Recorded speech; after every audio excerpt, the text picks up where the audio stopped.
Victor, c'est un énorme crack. Il fait partie de la première vague des créateurs à succès sur TikTok, mais il a aussi et surtout fondé un média Instagram que vous connaissez peut-être, Le Guide Ultime. Dédié au bon plan dans la restauration, il a masterisé son art dans le domaine jusqu'à lui provoquer des rencontres méga improbables avec différentes personnalités. Dans cet épisode, vous découvrirez que Victor est également impliqué dans le succès de nombreux créateurs de la nouvelle génération, et il va surtout nous raconter toutes ses meilleures anecdotes. Bah Xavier Niel, c'est marrant, je lui envoie un mail, il répond, il dit vas-y viens passe. Et on parle pendant 2 heures dans son bureau quoi. Et à propos de Bad Buzz, t'en as déjà eu un ou deux toi? Oui. Vas-y raconte-moi. Ah c'était trop drôle putain.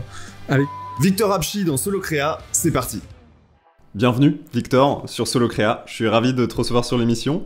Victor Apchi sur les réseaux, voilà, donc du même nom sur TikTok et Instagram. Je suis très content de t'accueillir aujourd'hui, puisque tu es un créateur, mais pas que. Tu aimes bien particulièrement parler à d'autres créateurs, tu as une prépondérance, on va dire, pédagogique dans ta manière de travailler depuis des années. Je te présente souvent aux gens qui te connaissent pas comme un pilier de TikTok, parce que tu as été parmi les premiers, tu vas m'expliquer un peu, mais a vraiment bien marché, on va dire, en France, sur cette plateforme-là. Pour te résumer rapidement, tu vas me corriger et compléter après, mais je dirais que tu es un créateur avant tout à prépondérance peut-être un peu food. T'as notamment la chaîne Le Guide Ultime que tu as créé avec des associés. Je parlais de ton compte TikTok, tu as aujourd'hui un peu plus de 2 millions d'abonnés dessus, si je me trompe pas. Un peu plus d'1 million d'abonnés sur Instagram également. Et sur tes comptes personnels, donc Victor Apchi sur TikTok et Instagram, tu crées un peu des contenus de tout type, mais on va dire que tu as quand même aussi une prépondérance un peu voyage, pas interview, mais voilà, tu vas m'expliquer un peu ta ligne édito. On en parlait juste avant en off, mais voilà. J'aimerais bien du coup qu'on parle dans cet épisode du Guide Ultime, comme je viens de le dire, qui est, tu vas me l'expliquer plus en détail, mais voilà, ton entreprise, ton média sur les bons plans à Paris et ailleurs dans le monde en termes de restauration et de voyage de manière générale. On va parler de tes comptes perso évidemment, et on va aussi parler de la Creator School que tu avais cofondée à l'époque et dont tu étais un peu la tête d'affiche, on va dire, principale, et qui était, si je me trompe pas, c'était toi le porteur de projet. Ouais. On va en parler aussi. T'as plein de petites anecdotes, je pense, assez sympas à me raconter. T'as notamment fait un buzz énorme à un moment avec une vidéo qui avait tapé des millions et des millions de vues en 24 heures, qui a déclenché une queue de centaines de mètres, si ce n'est 1 kilomètre ou plus, devant un restaurant. Du coup, j'ai envie que tu me parles de ça. Mais avant ça, du coup, est-ce que tu peux te présenter un peu plus en détail et compléter peut-être ce que j'ai pu dire? Ouais, totalement. Moi, du coup, Victor, 33 ans, l'âge du Christ. Entrepreneur, ouais, t'as vu. Je suis entrepreneur, je suis créateur de contenu, j'ai aussi une fibre artistique. Et comme tu as dit, je suis hyper investi dans la creator economy. J'aime bien découvrir ce monde qui est en train d'évoluer, où il se passe plein de choses, où il y a plein de jeunes créateurs qui arrivent. Et voilà, donc je suis avant tout un passionné. Je fais des choses par passion. Ah, ça se voit. T'as commencé quand exactement? Moi, du coup, de mon vieil âge, j'ai commencé il y a longtemps. J'ai commencé sur Skyblog. Je me souviens, je crois que c'était en 2009. J'avais 18 piges, tu vois. J'ai jamais connu Skyblog. Ah ouais, d'accord. Ouais, c'est écart de génération. Et en fait, Skyblog, c'était un peu le premier endroit où tu pouvais créer et partager le premier réseau social en fait qui a existé. Ensuite, j'ai fait de la photo sur Facebook. J'ai percé sur Facebook avec une série sur le Burning Man. Donc à l'époque, j'étais photographe. Après, je me suis lancé sur YouTube, mais sur de la fiction. Donc je publiais pas trop de contenu. Et 2020, du coup, les réseaux sociaux TikTok, Reels arrivent. Et là, je me dis, je m'y mets à fond et j'essaie vraiment d'avoir une carrière de créateur, quoi. Trop bien. Mais alors attends, parce que là, tu m'as parlé de 2009, donc tu m'as fait un méga résumé. Je t'ai fait ma vie. Mais donc effectivement, il y a la partie photo. C'était quand la photo? Facebook Facebook, j'ai percé Burning Man, c'était 2013. Ouais. Et du coup, à l'époque, j'avais 300 000 abonnés sur Facebook, ce qui était... 2013, c'est titanesque. C'était monstrueux. Ouais. J'étais un boss, et ce qui est drôle, c'est qu'en fait, il n'y avait pas vraiment de financement. C'était tellement rare qu'il n'y avait pas d'OP, tu vois, il n'y avait pas vraiment de marque. J'avais quand même eu un deal avec Sony en tant qu'ambassadeur, mais il n'y avait rien en fait, il n'y avait pas d'économie, c'était juste... t'avais des abonnés, quoi. Mais tu sais que je viens d'apprendre un truc là, premier degré, en fait t'es du niveau, donc je l'ai dit dans l'intro, t'es un pilier déjà pour moi de TikTok, ouais. Mais en fait tu l'étais aussi dans la creator economy en général avec Facebook, et c'était l'époque des Diablo X9 etc. Ouais, exactement. T'as défriché un peu le terrain sur les OP etc. pour que ce soit accepté aujourd'hui avec tous ces gens là quoi. Ouais, c'est marrant, c'était vraiment un autre monde. Même je me souviens, j'étais Skyblog star sur Skyblog. Alors c'est un truc... C'est l'équivalent du Top Voice LinkedIn un peu? Ouais, c'est comme si Meta repartageait sur Instagram un post à toi ou Top Voice LinkedIn. Ouais, c'est vraiment ça, ouais. Ok. Pour les personnes plus jeunes. Incroyable. Mais ouais, c'est marrant en fait, ça a trop évolué et là, j'ai un peu plus de recul, donc c'est aussi cool parce que je pense que de mon âge et de mon expérience, je vois des choses que d'autres créateurs ne voient pas.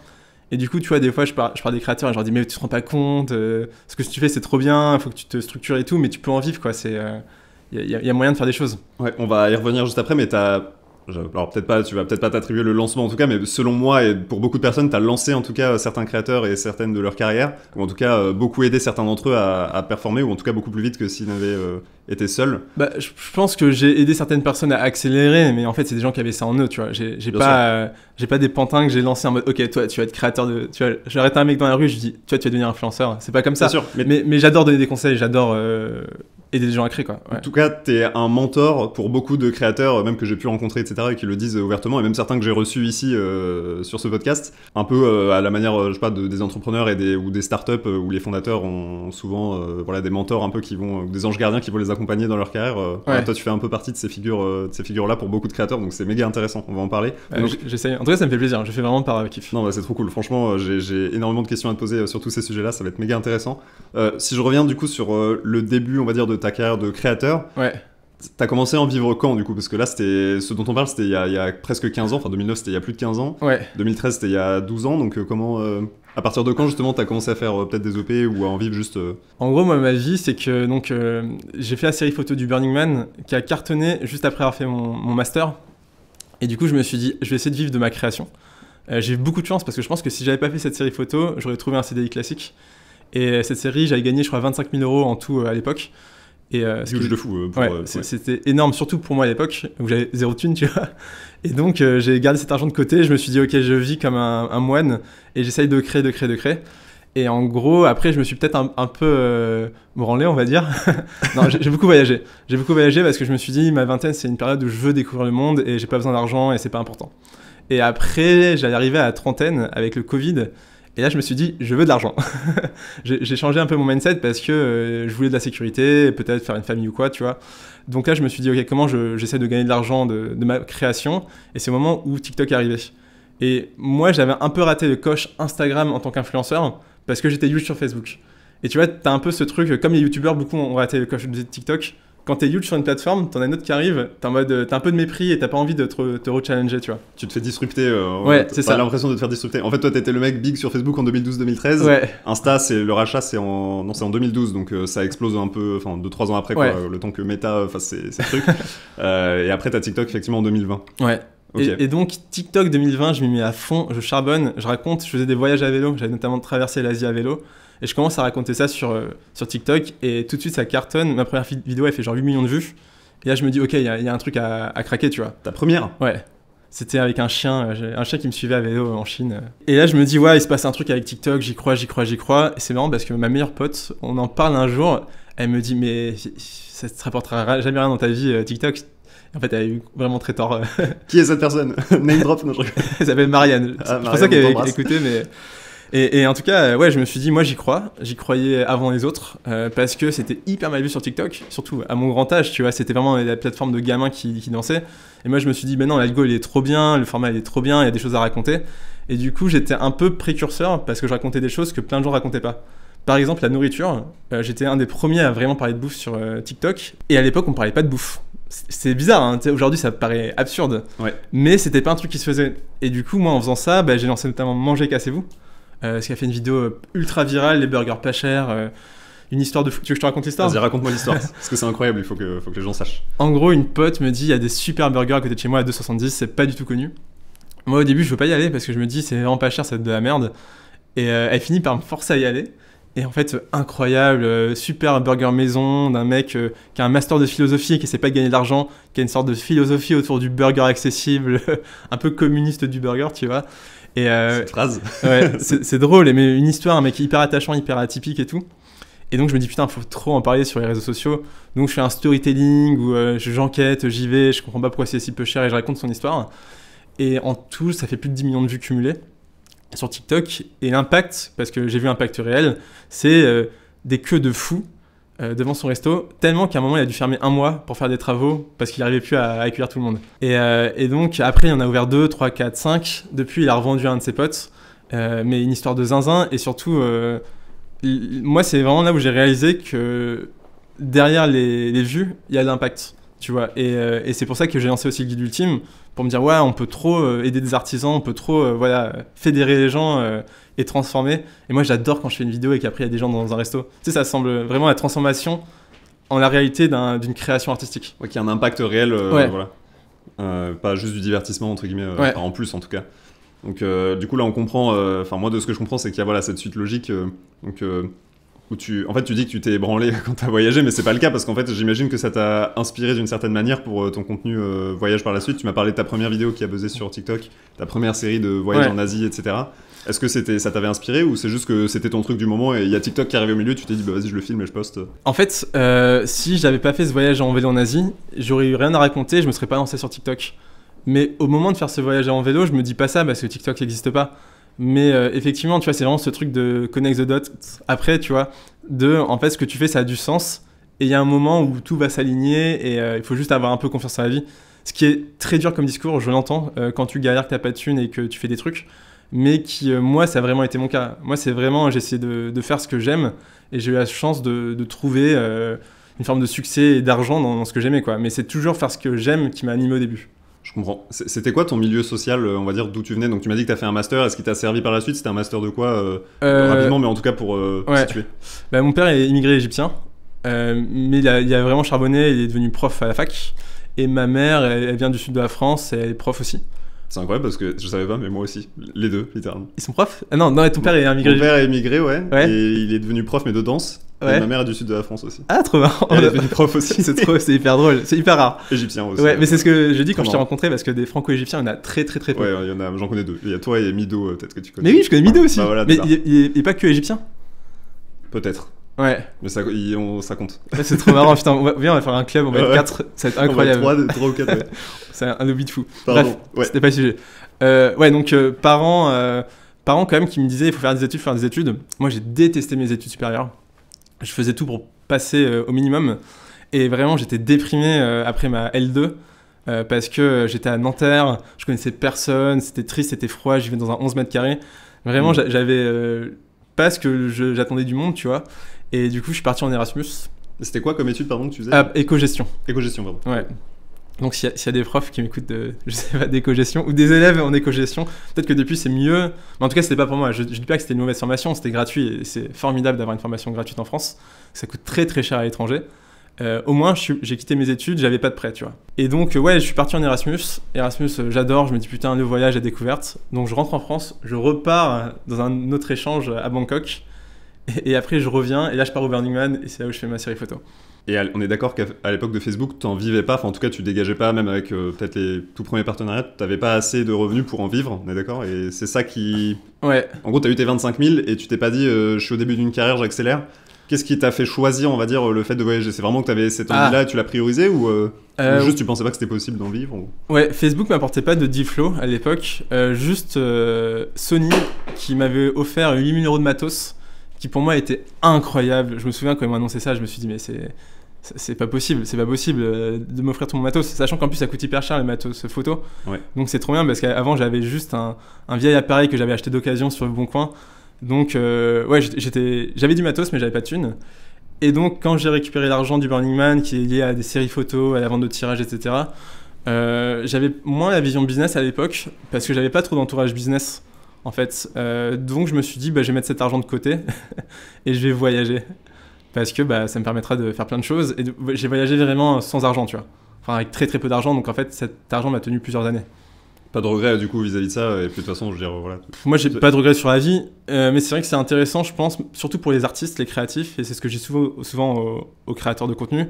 C'est il faut développer une vision business. Pas forcément pour s'acheter des Ferrari et voilà, se la péter. Et l'argent peut être aussi dangereux, je pense, si tu l'utilises pas de la bonne manière. Mais c'est quelque chose qui est essentiel à ta survie. Et je pense que c'est pour moi très rassurant d'avoir de l'argent de côté, d'avoir de l'argent investi, parce que c'est ce qui me permet d'aller à fond dans mes projets. Ou même, tu vois, si j'ai envie de créer un truc, de partir en Inde à vélo, il me faut de l'argent pour partir, tu vois. Bien sûr. Donc voilà, ne pas dévaloriser l'argent, ne pas non plus le mettre sur un piédestal, mais l'utiliser à bon escient pour pouvoir créer, pour pouvoir s'épanouir et pour être heureux, quoi. Et aujourd'hui, enfin du coup, voilà, tu l'as largement atteint, tu as des modèles économiques qui sont bien définis, dont on va parler après. Là, ce que je te propose, c'est qu'on parle un peu plus de ton contenu perso, de ton édito perso. Après, on va parler du guide ultime et de la Creator School, comme je disais, et des modèles économiques qui sont liés. Ouais. Donc, si on revient sur ton compte perso, donc après ce premier buzz, donc ta première vidéo, donc celle du burger dont tu m'as parlé, Ouais. voilà, comment t'as géré la suite? Parce que tu vois, il y a des personnes je sais pas, je peux te citer Micode ou même, je sais pas, Noah, enfin certains créateurs, dont certains que j'ai reçus ici, qui ont parfois, tu sais, un gros buzz d'un coup, et notamment au début, et c'est encore pire quand c'est sur la première. Ça peut parfois être une malédiction parce que après t'as ce truc de tu vas toujours moins faire de vues, tu vois, en tout cas au début, souvent c'est très rare de péter d'un coup et d'arriver à faire toujours plus ou de le maintenir en tout cas. En vrai, comment tu gères cette explosion? Pour réussir, je pense il faut discipline et résilience. Discipline parce que faut charbonner. Moi je faisais un contenu par jour. J'étais très fan de Nas Daily, un créateur incroyable qui faisait une vidéo par jour et qui avait pété comme ça. Et je me suis dit, une vidéo par jour, je serais toujours meilleur que juste quand je suis créatif ou quoi. Donc en fait, il faut que j'arrête de me prendre pour un artiste et que je devienne un artisan, tu vois. Et l'artisan, il se lève tous les matins pour faire du pain. Il va pas se dire, ah non, aujourd'hui, j'ai pas d'idée de pain, donc je vais pas en faire. Et ça m'a fait beaucoup de bien de se mettre cette discipline. Et surtout que je suis quelqu'un de peu discipliné de base. Parce que c'est comme ça que j'ai eu 2 millions d'abonnés sur TikTok. Vraiment, si j'avais pas fait ça, aucun monde où j'avais 2 millions d'abonnés. Et en fait, en se forçant, des fois les idées viennent. Des fois, t'as des phases où t'es plus nul, des fois, t'as des phases où t'es meilleur. Mais c'est pas grave, parce que tu crées. Et au fond, les gens, ils se souviennent des bonnes vidéos, ils oublient les mauvaises. Donc, je pense qu'il faut juste créer et sortir du truc de créer quand t'as des idées, juste créer. C'est un très bon conseil. Là, c'est un short. Grave, ça part. La séquence short, c'est parfaite. Très clair. Écoute, donc, en gros, tu fais cette vidéo qui marche énormément et tu enquilles directement sur cette stratégie-là. Ouais. D'un point de vue, on va dire, discipline. Ouais. Et du coup, d'un point de vue contenu, ça donne quoi avec cette rigueur? Ce qui est drôle, c'est que par contre, sur la ligne édito, je m'en foutais. Genre, à un moment, je voyage à vélo, je raconte mes voyages à vélo. Après, je rentre à Paris, je parle de bouffe. Après, je m'intéresse à l'IMO, je fais des vidéos sur l'IMO. Et à chaque fois, ça a marché. Et ça m'a pas trop porté préjudice, je dirais. Parce que l'avantage que j'avais, vu que le business était plutôt le guide ultime, moi, mon compte perso, c'était plutôt vraiment de l'exploration artistique. Moi, j'essaie toujours de trouver l'équilibre entre entrepreneuriat et art, tu vois. Et du coup, je me dis, en fait, même si j'ai pas d'argent qui rentre parce que ça rentre pas, c'est pas grave. Par exemple, à un moment, je faisais des portraits, donc des témoignages d'inconnus dans la rue. Et donc ça, c'est un truc où je me suis jamais dit, je vais gagner de l'argent avec ça, quoi. Parce que je me suis dit, il y a aucune marque qui s'affilie à ça, ça a aucun sens. Et en fait, ça m'a apporté pas mal d'argent parce que ça intéressait des gens. Comment? Ça intéressait je peux dire les marques, Bouygues Télécom, parce qu'en gros, ils faisaient un truc avec des assos. Mais du coup, en fait, je suis allé interviewer des assos et pas Bouygues Télécom. Et là, je fais un autre partenariat avec GMF parce qu'ils ont besoin de témoignages de gens qui travaillent là-bas, quoi. Mais quand tu dis témoignage, pardon, ou portrait, c'est les mini-interviews que tu peux faire sur tes comptes où parfois tu es même chez l'habitant, etc. Sur une situation donnée. Ouais, c'est un truc que j'ai beaucoup fait en 2023, un peu 2024, et là j'ai un peu arrêté. Donc je suis un peu à la fin de ce cycle. Mais c'est un truc que j'ai adoré faire et que c'était trop beau, quoi. J'ai rencontré des gens formidables.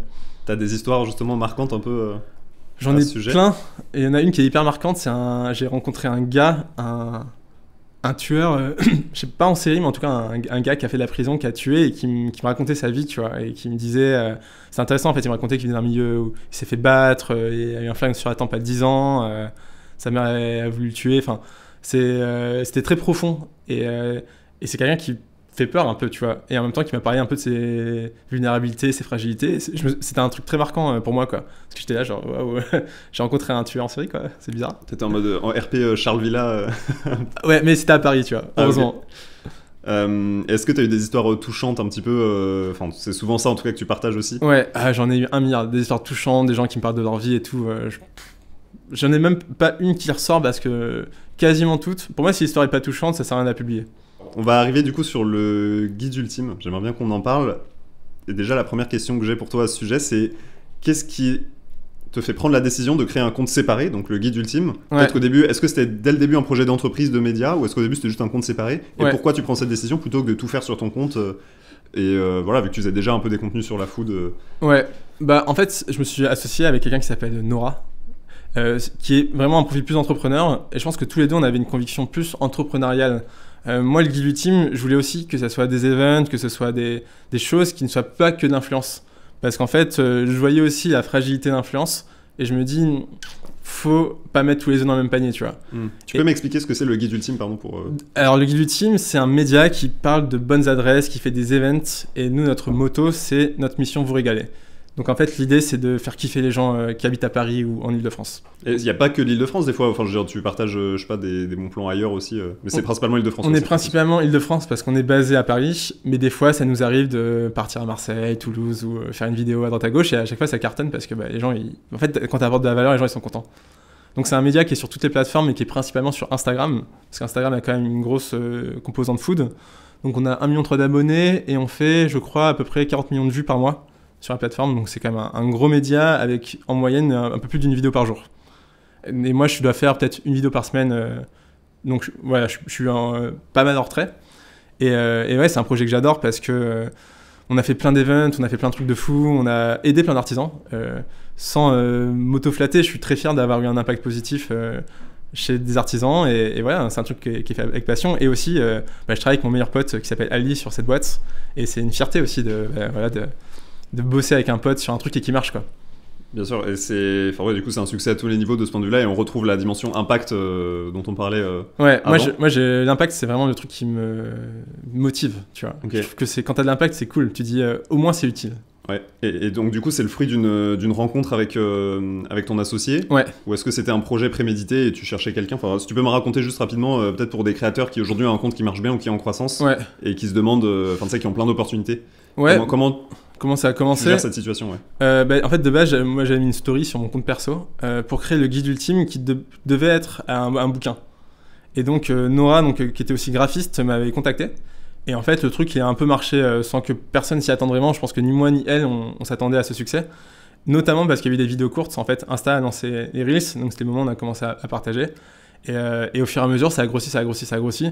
Mais moi, j'ai toujours, on n'aura pas plus de 150 000 abonnés. Après, non, mais on n'aura jamais plus de 300 000 abonnés. Non, mais on n'aura jamais plus de 500 000 abonnés. Et voilà, aujourd'hui, on a 1,3 million, quoi. Donc, c'est aussi un succès qui n'était pas, c'était pas stratégique. On s'est pas dit ça va marcher là. C'est juste que je pense qu'on a su surfer sur un truc qui fonctionnait. En fait, t'as pris la vague.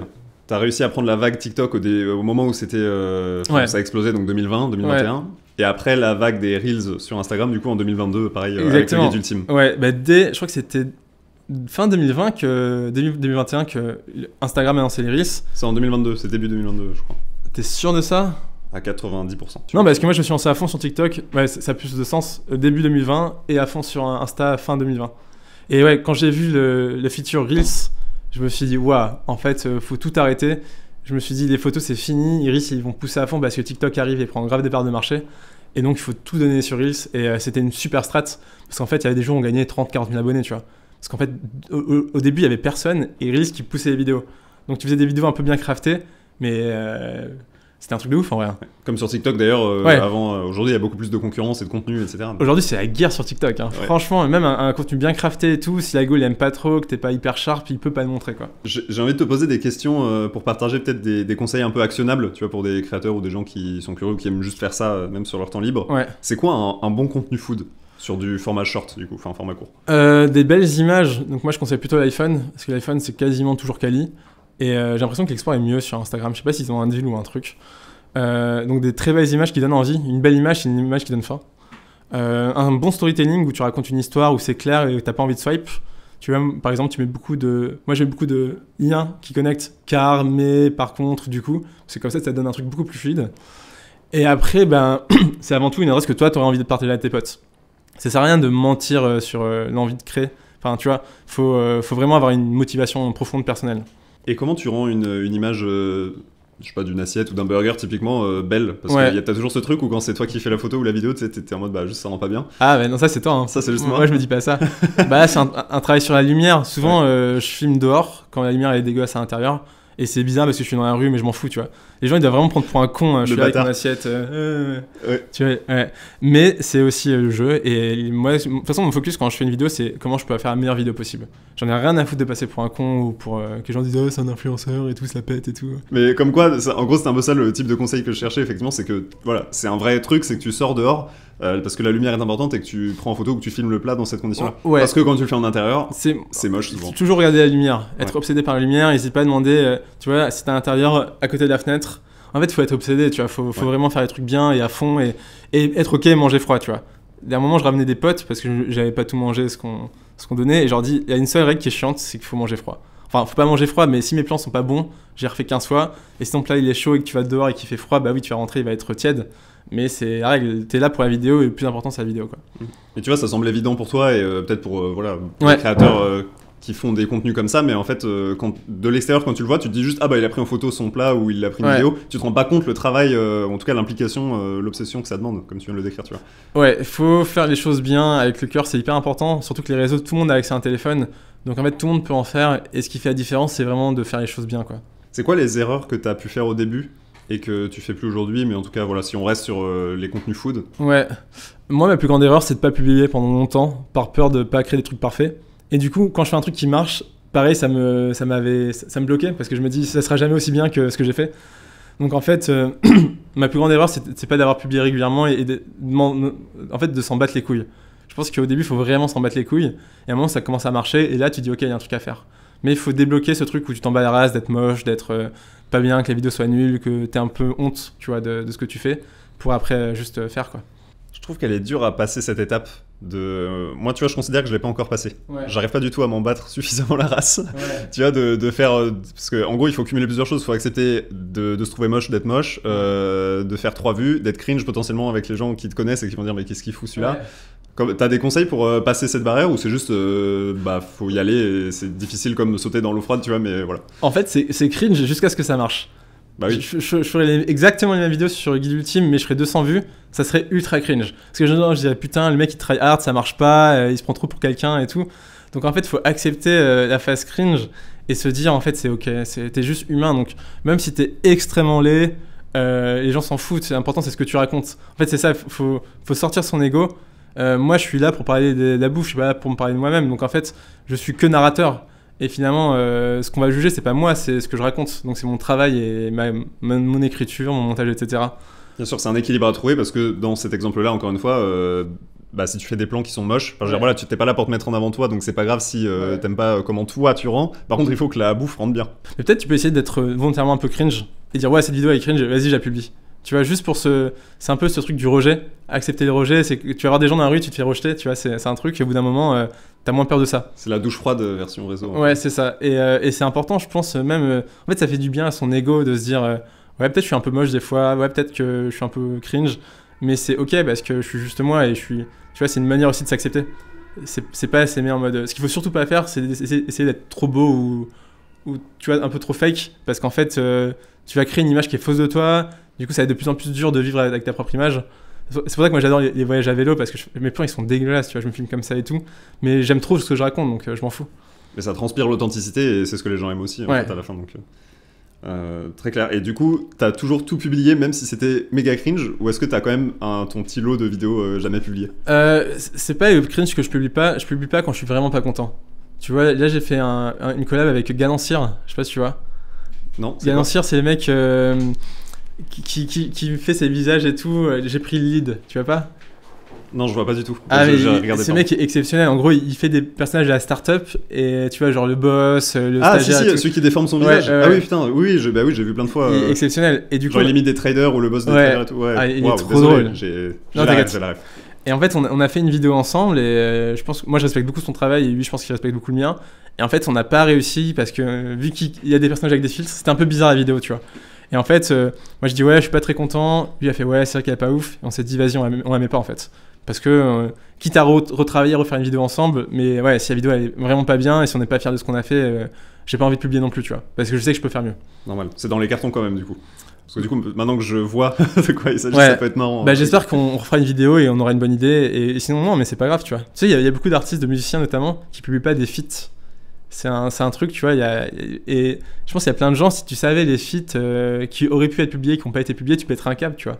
Et en fait, plein d'artistes, ils disent non, en fait, ça n'a pas marché, donc on le fait pas. Et je trouve que c'est hyper humble et c'est super comme démarche. Petite interruption très rapide pour te parler de notre plateforme WebTalent qui met en relation les créateurs de contenu et les freelances de notre milieu, comme les monteurs vidéo, les graphistes, les auteurs et tous les autres rôles importants dans l'équipe d'un créateur. Donc si tu embauches des freelances ou que tu es toi-même freelance et que tu cherches à mettre en avant ton profil auprès des créateurs de contenu, c'est désormais possible en quelques clics, sans se prendre la tête avec des recrutements interminables en story ou par email, toi-même tu sais. Ça s'appelle WebTalent, c'est gratuit et c'est disponible en description. Merci beaucoup et retour à la vidéo tout de suite. Si on parle un peu de montage, pareil sur les erreurs à pas faire ou que tu as pu faire au début, ce serait quoi un peu tes top conseils là-dessus? Moi, je dirais que mon erreur, c'est je disais à tout le monde que je détestais le montage. En fait, je pense que j'étais juste nul. Et j'acceptais pas et du coup je disais ah ça me saoule. Et en fait maintenant j'adore monter, tu vois, parce que ça m'a demandé, c'est la discipline qui m'a permis d'apprendre à monter parce que j'avais pas le choix. Et en fait, quand je me suis forcé, mais en me forçant, j'ai pris du plaisir. Aujourd'hui, j'adore monter, tu vois. En fait, tout est une souffrance, on dirait.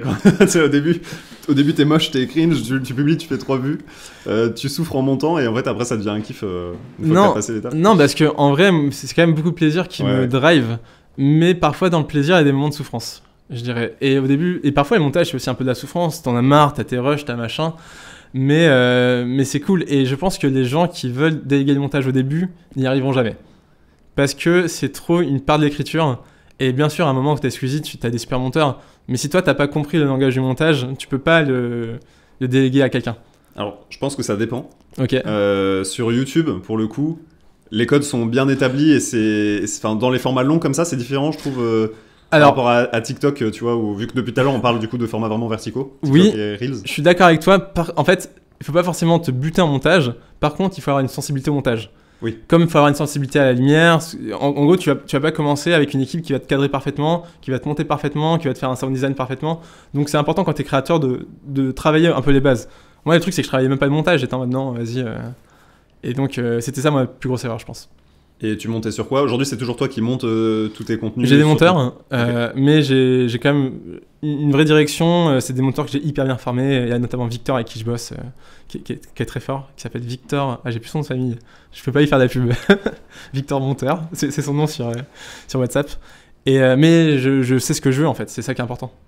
Ok. Et t'as des tips peut-être pour ce qui revient souvent sur TikTok, les réels et tout, c'est les accroches. Est-ce que t'as des tips de fou ou c'est vraiment sur l'écriture que ça se joue? Moi, je conseille souvent d'écrire des vidéos pour vraiment faire la meilleure vidéo possible. Et en fait, une bonne accroche, pour moi, c'est une accroche qui va attiser un peu ta curiosité, tu vois, qui va te donner envie de rester devant la vidéo.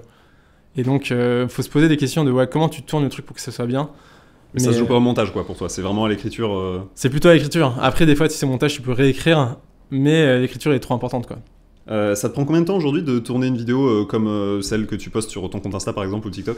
Ça dépend de la vidéo. Un témoignage, en général, j'ai à peu près 20 minutes de rush et à peu près 3 heures de montage, je dirais, dessus.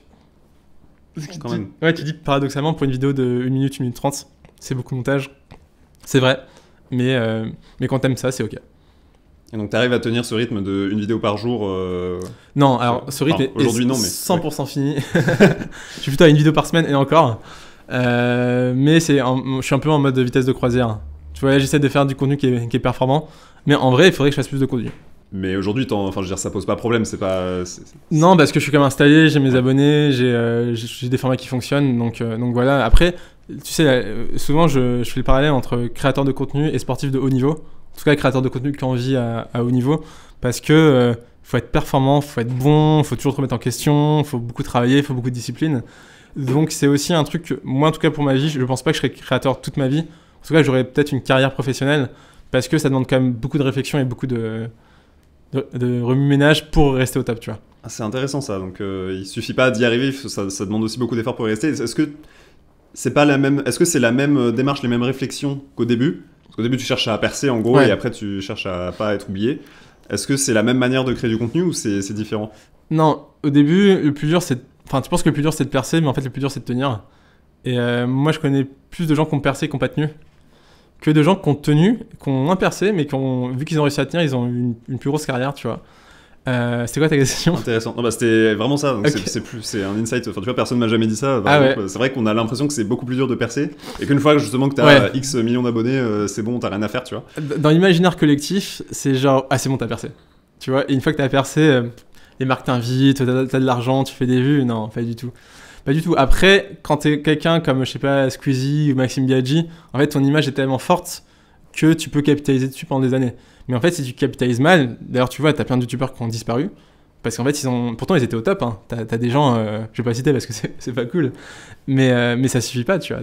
Donc, rien n'est acquis dans les réseaux. Ça, c'est un truc qui est hyper important. Et donc, du coup, comment tu fais? Tu innoves? T'as une routine où tu vas chercher à innover, trouver de nouveaux formats? Ou juste tu continues avec la manière dont t'as commencé, c'est-à-dire ce que t'as envie de faire au feeling un peu? Je regarde quand même beaucoup les metrics. Combien de font de vues, combien il y a de likes, à quel point t'as la rétention. Et à partir de ça, je me creuse un peu la tête pour essayer d'évoluer, de changer, de faire un peu de veille, tu vois, regarder ce qui fonctionne. Mais ouais, il faut te remettre en question tout le temps. Si tu veux vivre de ça, quoi. Très clair. Si on parle un petit peu de business model sur tes comptes perso du coup et le guide ultime, est-ce que tu peux m'expliquer un peu la différence? Donc on l'a dit, le motto du guide ultime c'est de permettre aux gens de se régaler à Paris. Exactement. Et sur ton compte perso, c'est on va dire du divertissement ou des bons plans, mais en tout cas à impact souvent, ou des portraits. Pire description peut-être. Je sais pas comment tu le décris. Vu qu'il y a plein de choses sur ton compte perso, comment tu le décris? Justement, mon compte perso a vraiment le nom de compte perso. Il est l'image de l'expression de quelque chose qui m'intéresse à un instant T. Mais il n'y a aucune édito, j'ai pas du tout de strat pour gagner de l'argent. Franchement, les marques, elles ont plus envie de bosser avec moi, c'est pas grave, tu vois, je suis pas du tout là. Et donc, je fais un peu n'importe quoi. Et c'est marrant parce qu'en gros, mon compte perso en 2023, un moment où j'étais overwhelmed parce que j'avais 2 guides ultimes, la Creator School et mon compte perso, et les 3 marchaient bien. J'ai monté mes prix de ouf sur mon compte perso en mode arrêtez de me proposer, j'ai plus envie de bosser avec vous. Et il se trouve que j'ai eu quelques deals du coup qui ont été très rentables parce que je me suis rendu compte à quel point les marques étaient prêtes à me payer cher pour faire des vidéos avec moi sur mon compte perso. T'as pas rebaissé les prix derrière du coup? Alors j'ai pas rebaissé les prix, là je rebaisse un peu parce que je bosse avec une agent. Elle m'a dit ouais t'as la réputation d'être cher dans le milieu. J'ai dit ouais franchement j'avoue c'est pas faux. Est-ce que c'est un problème? Est-ce que c'est un vrai problème à part Non, et c'est intéressant parce que tu sais pas combien tu vaux jusqu'à ce que tu sois prêt à perdre des clients. Tu vois, et c'est là où tu arrives à voir c'est quoi le point de limite.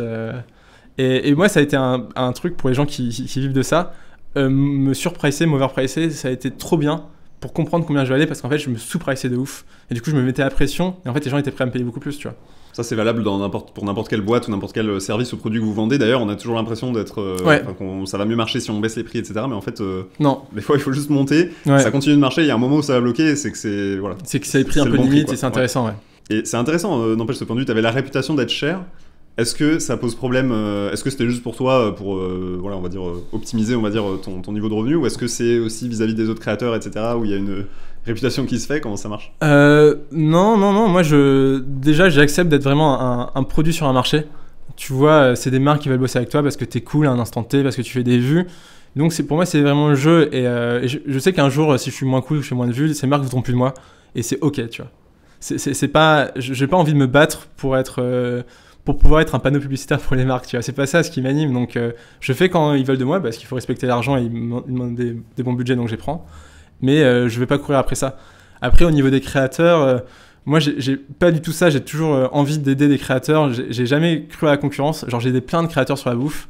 Alors que je pourrais dire potentiellement c'est des concurrents pour moi, mais j'ai pas du tout cette vision. Je pense que j'ai un rapport assez naïf et sensible avec l'art et la création. Parce que moi, c'est ce qui m'anime au début. Et donc, je suis pas du tout... en tout cas, de mon entourage créateur que tu connais un peu, tout le monde est 100% bienveillant, on se donne 1 milliard de conseils, on essaie tous de se pousser vers le haut, et je pense que ça fonctionne beaucoup plus que si t'es tout seul en mode non mais je parle pas aux autres, c'est la guerre. Le fait qu'on soit ensemble et qu'on s'entraide, je pense que ça, tu vois, ça permet à tout le monde de s'élever. Et pour l'anecdote, tu le sais probablement, mais c'est ce que dit souvent MrBeast aussi. Ah non, je savais pas. Ah ouais, il le dit beaucoup dans plein d'interviews, il explique que dès le début, à l'époque où il avait 3 abonnés, et encore aujourd'hui, il a son groupe WhatsApp avec tous ses potes créateurs où il se partage tout le temps des tips, etc. Et que lui-même ne serait jamais arrivé là sans ça, justement, parce que c'est les autres aussi qui l'ont tiré vers le haut, quoi. Ouais, il faut, et surtout dans le monde de la création, qui est un monde très solitaire. Moi, j'ai pu en souffrir, tu vois, du fait de pas connaître trop de gens et d'être un peu solo. Donc moi, dès que ça marchait sur TikTok, j'ai commencé à faire des cafés avec des gens et des events. Puis on a fait des For You, des soirées, des trucs. Et c'était trop bien parce que tu t'entoures et l'entourage, tu le sais, c'est trop important dans tout ce que tu fais. Carrément. C'est intéressant la solitude, j'aimerais bien qu'on en parle juste après.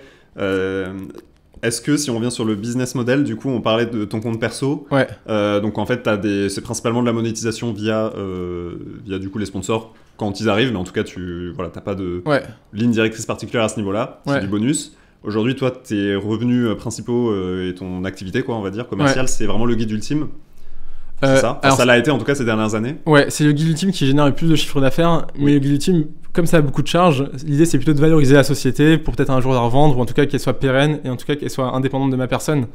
Donc c'est des projets qui sont différents. En termes de marge, je fais plus de marge sur mon compte perso, parce que j'ai moi, mon monteur, une assistante, et maintenant j'ai une agent, mais en gros, le gros du revenu me revient à moi, quoi. Et sur le guide ultime, comment ça marche? C'est quoi un peu les ordres de grandeur justement en termes de chiffre d'affaires, d'équipe, si tu devais expliquer simplement comment le tuto pour les nuls, monter un média sur la foot, tu vois? Ouais, une vidéo pour un média comme nous, c'est autour de 10 000 €. une vidéo sponsorisée, sachant que toutes les vidéos d'artisans ne sont pas payées, et les artisans ne payent jamais. Sur l'équipe, on est 6, mais en gros, là, ce qui est intéressant, c'est qu'on développe vachement le côté agence. Tu vois, là, on a fait un événement avec Bon Duel, donc c'est Nora qui s'en est occupée, moi j'étais sur rien du tout là-dessus. Ton associé donc. Exactement, sur le guide ultime. Et donc, c'est des budgets qui sont plus gros. Là, je peux pas pouvoir parler parce que je pense que c'est. Pas de souci, ouais. C'est pas moi qui m'en suis occupé.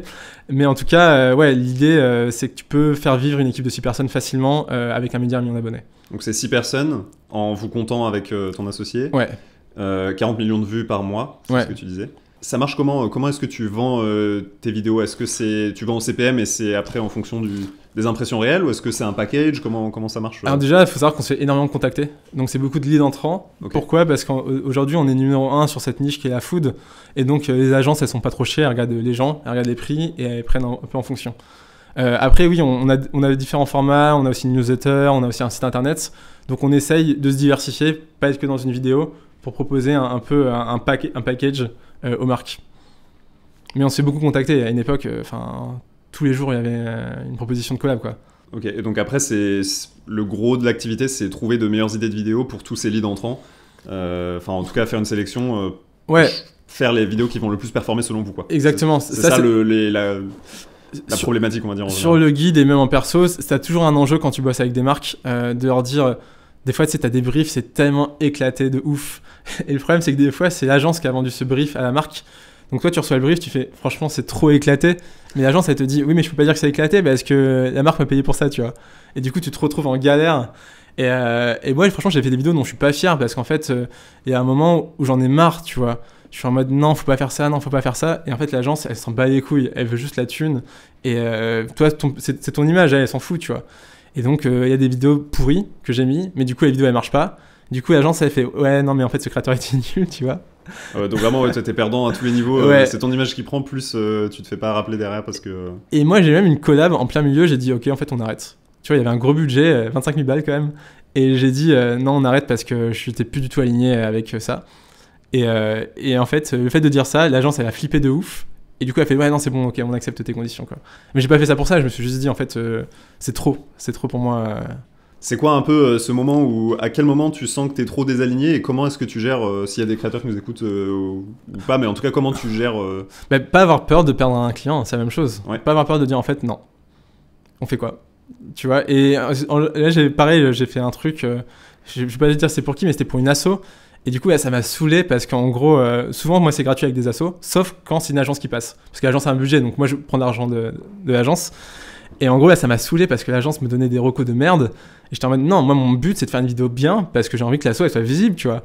Et elle me disait, non, mais on va pas faire ça, machin. Et du coup, j'ai arrêté de répondre. Et premier jour, je dis, ok, on n'est pas d'accord, pour l'instant, je mets ça de côté, tu vois. Premier jour, un peu vénère. Deuxième jour, ah pardon. Et troisième jour, il y avait des TikTok, désolé et tout, on va faire comme tu veux. Et j'ai eu raison parce que la vidéo a marché et le client, l'asso était hyper content. Tu vois, c'est encore une preuve justement de ta démarche de sincérité, je vais y arriver comme tu disais avant, etc. Parce que tu cites les noms et il y a beaucoup de créateurs qui osent pas trop dire le nom de leur monteur, de leur agent, etc. Ah ouais. Justement, c'est tellement galère d'en trouver des bons. Ouais. Ils sont en mode putain, je veux les garder pour moi, tu vois. Ah ouais, mais non, pas du tout. D'ailleurs, j'ai envoyé un message à mon monteur parce que j'avais une proposition de taf qui peut être intéressant. Non, moi, les gens que j'aime et qui bossent bien, je veux qu'ils soient heureux, tu vois. Et je pense que même s'ils arrêtent de bosser avec moi, c'est juste qu'on a... moi, j'en ai plus envie, eux, ils en ont plus envie, mais je crois très fort à créer quelque chose de positif pour tout le monde. Tu vois, pas faire de la rétention d'informations ou sous-payer les gens. Moi, j'essaie de bien payer quand je peux, en tout cas ce qui me semble juste. Et j'ai l'impression qu'à terme, c'est quand même positif pour tout le monde, tu vois. Oui, que c'est la fin d'un cycle, ouais, je suis entièrement aligné. Tu vois, c'est ce que disent certaines personnes, genre si tu veux devenir milliardaire, aide plein de gens à devenir millionnaire. C'est la meilleure direction et c'est pas en essayant de gratter, en creusant, en étant un requin. Moi, j'y crois pas du tout à ça. Autant dans le monde du business que dans le monde d'entrepreneuriat. Être hyper shark et peut-être que c'est une manière de marcher, mais déjà, moi, je trouve que c'est une manière pourrie parce que tout le monde te déteste. Et ensuite, t'as envie de grandir avec des gens, quoi. T'as pas envie d'être tout seul à foutre des coups dans des bâtons dans les roues et tout. Cette phrase-là, ouais, c'est une bonne image, ouais, pour devenir milliardaire et beaucoup de monde à devenir millionnaire. Mais il faut apporter de la valeur, tu vois. Comme de toute façon, c'est la démarche globale. Les réseaux, c'était là pour apporter de la valeur aux gens et les aider, faire du bien, j'imagine, les divertir, les faire rire, les toucher. C'était qui sur le guide ultime, tes inspirations, est-ce que tu en avais? Parce que, comme tu l'as dit, voilà, vous étiez quand même pionnier en France, en tout cas sur ce format-là. Est-ce que vous aviez des inspirations Moi, mon inspiration, c'était Ali, mon meilleur pote, parce que c'est le mec le plus obsédé par la bouffe que je connaisse au monde. Et du coup, il m'a vachement motivé à aller à fond dans le truc. Et en fait, alors on regardait un mec et c'est marrant parce que Ali a fait un feat avec lui, un mec qui s'appelle Mark Vince. Donc c'est un gars sur YouTube qui bouffe depuis 15 ans, tu vois, c'est un daron de la food. Et là, il est venu à Paris, il a fait une vidéo avec Ali, donc c'est vraiment incroyable. Et sinon, on a eu un truc qui nous a vachement inspiré, c'est Worth It.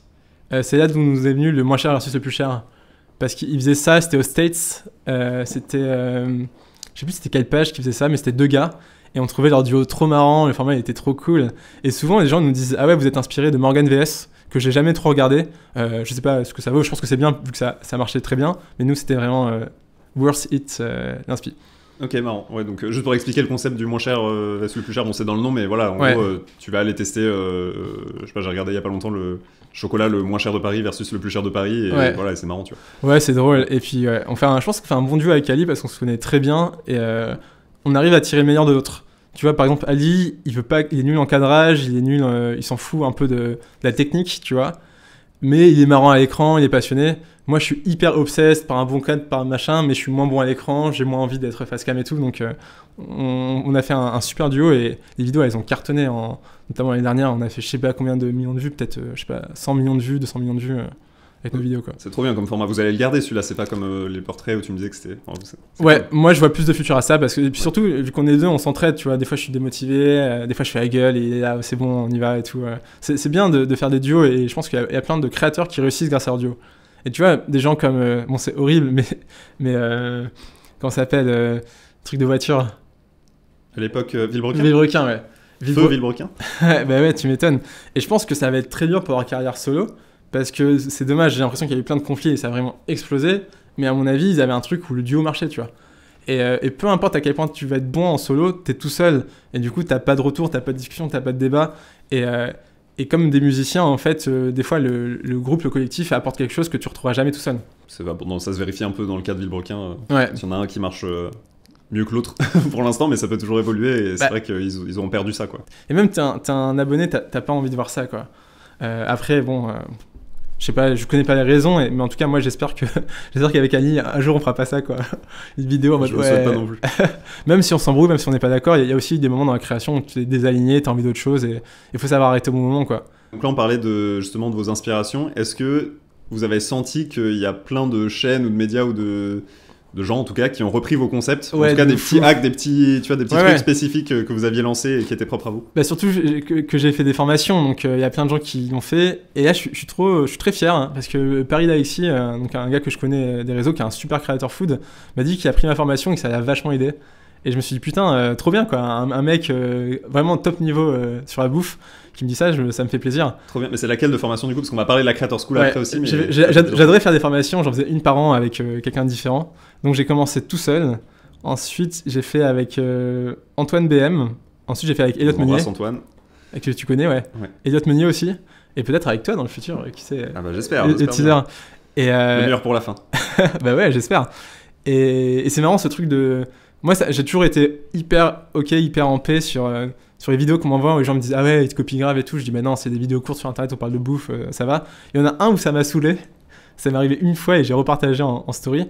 En gros, c'est un gars qui a repris... en fait, il a copié-collé mon storytelling c'était sur une vidéo de Flan, sur une autre vidéo.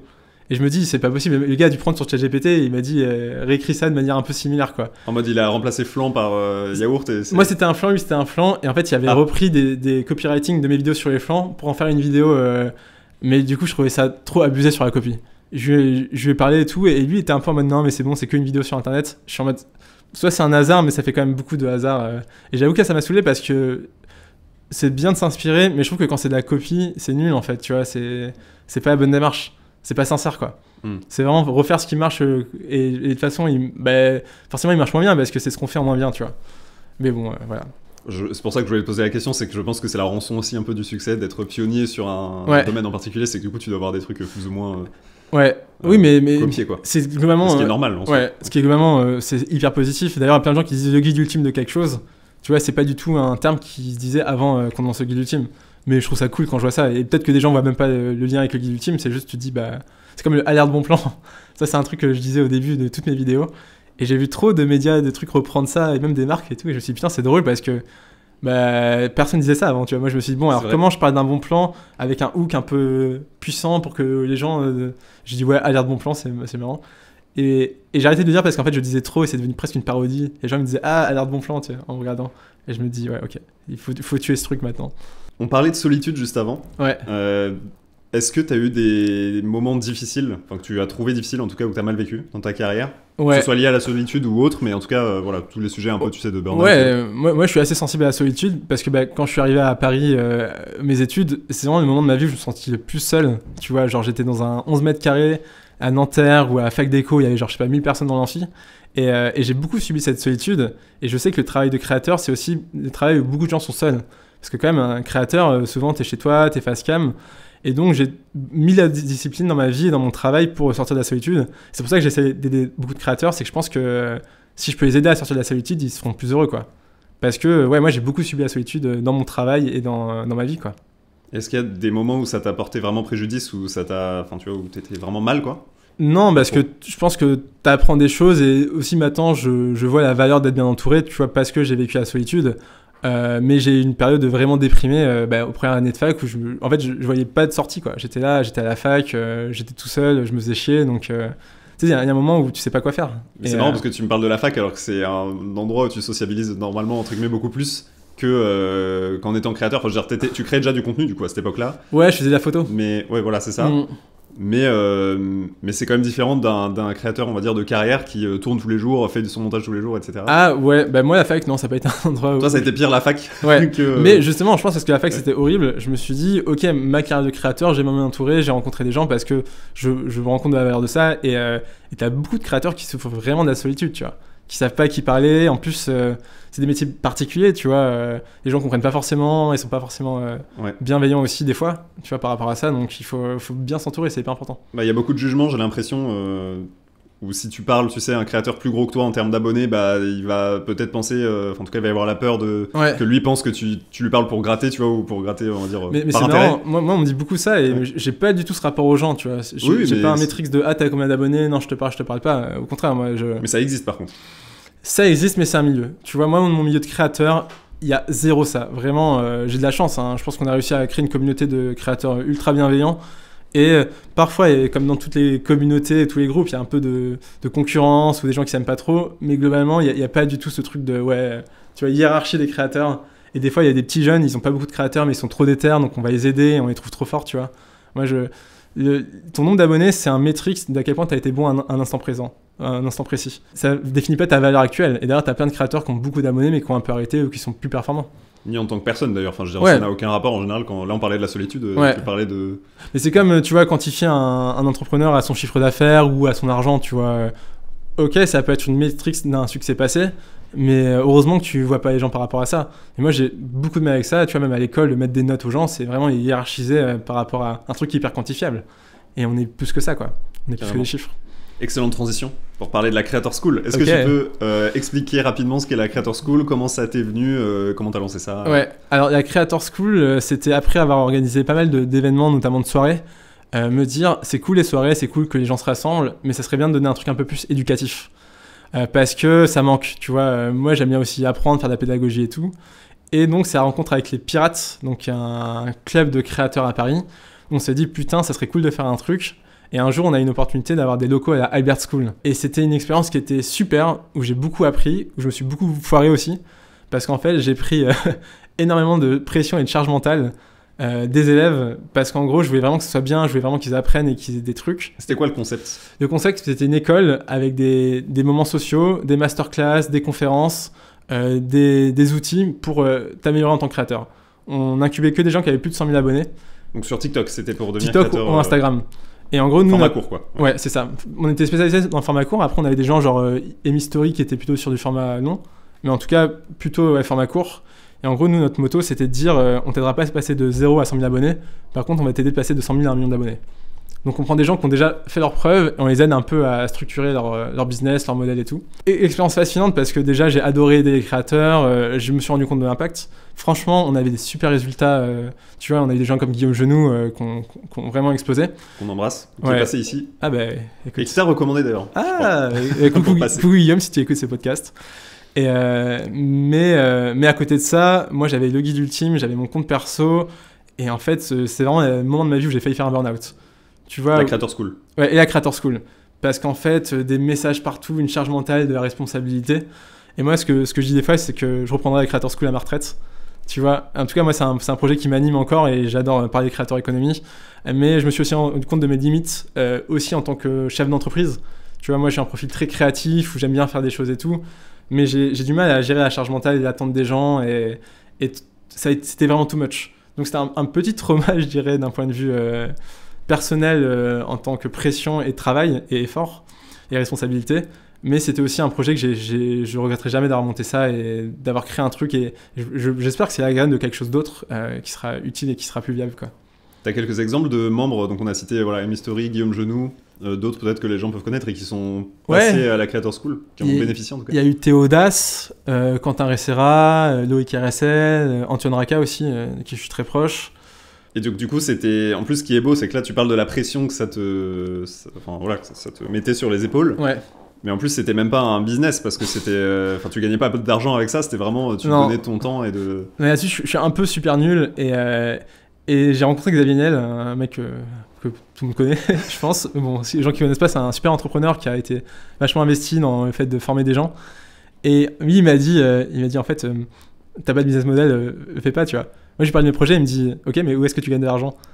Et je lui dis, ouais, je sais pas et tout. Il me dit, mais en fait, non, faut que tu gagnes de l'argent. Et il avait raison, parce que pas gagner d'argent, c'est ce qui a mis la limite de ce projet, tu vois. Ah, lui, il gagne beaucoup d'argent mais en aidant les gens. Ouais, il aide les gens, mais il gagne beaucoup d'argent, tu vois. Ouais. Si on parle de l'incubateur de Kima, etc. Et c'est vrai que j'ai débloqué un truc, je pense, notamment grâce à lui. C'est, ah oui, en fait, l'argent, c'est pas forcément. Tu sais, c'est ce côté un peu créateur où j'étais en mode, non, mais je suis un artiste et tout. Et pareil, sur la Creator School, c'était une asso et l'adhésion, c'était 20 € par mois, tu vois.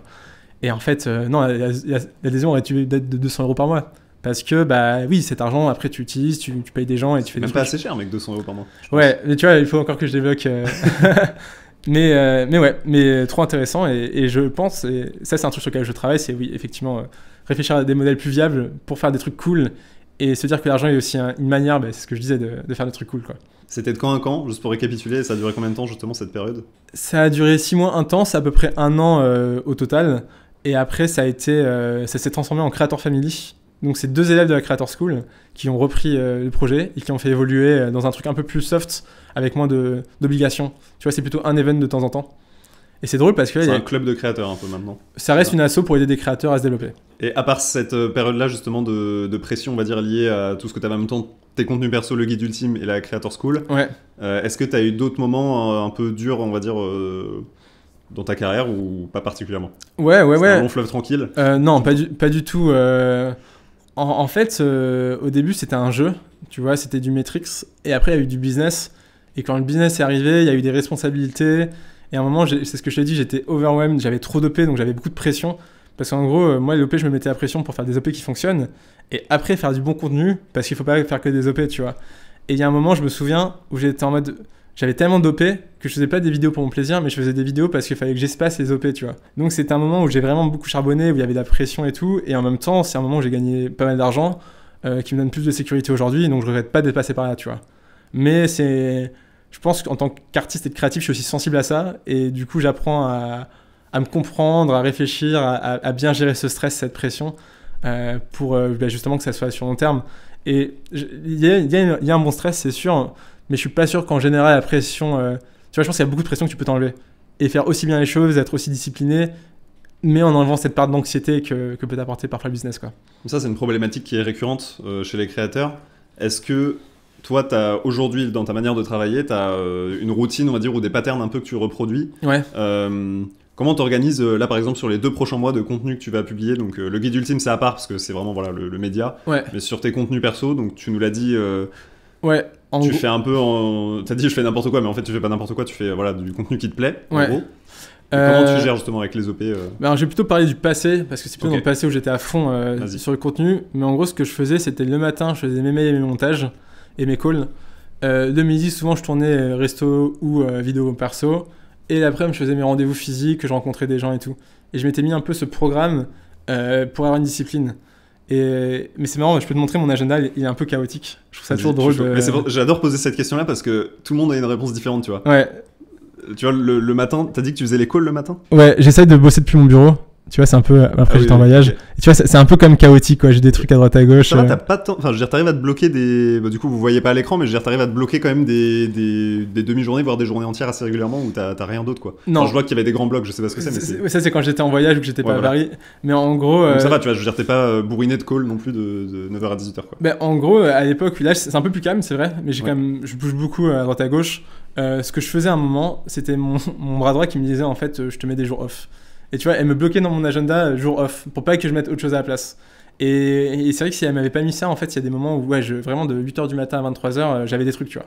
Et c'est too much. Bah, c'est que ça arrive très vite, ouais. Ouais, et en fait, tu sais, surtout c'est ça, c'est que les gens, ils te contactent, donc tu peux pas dire non pour des projets payés, tu vois. Donc en fait, t'as des trucs tout le temps qui arrivent, et en fait...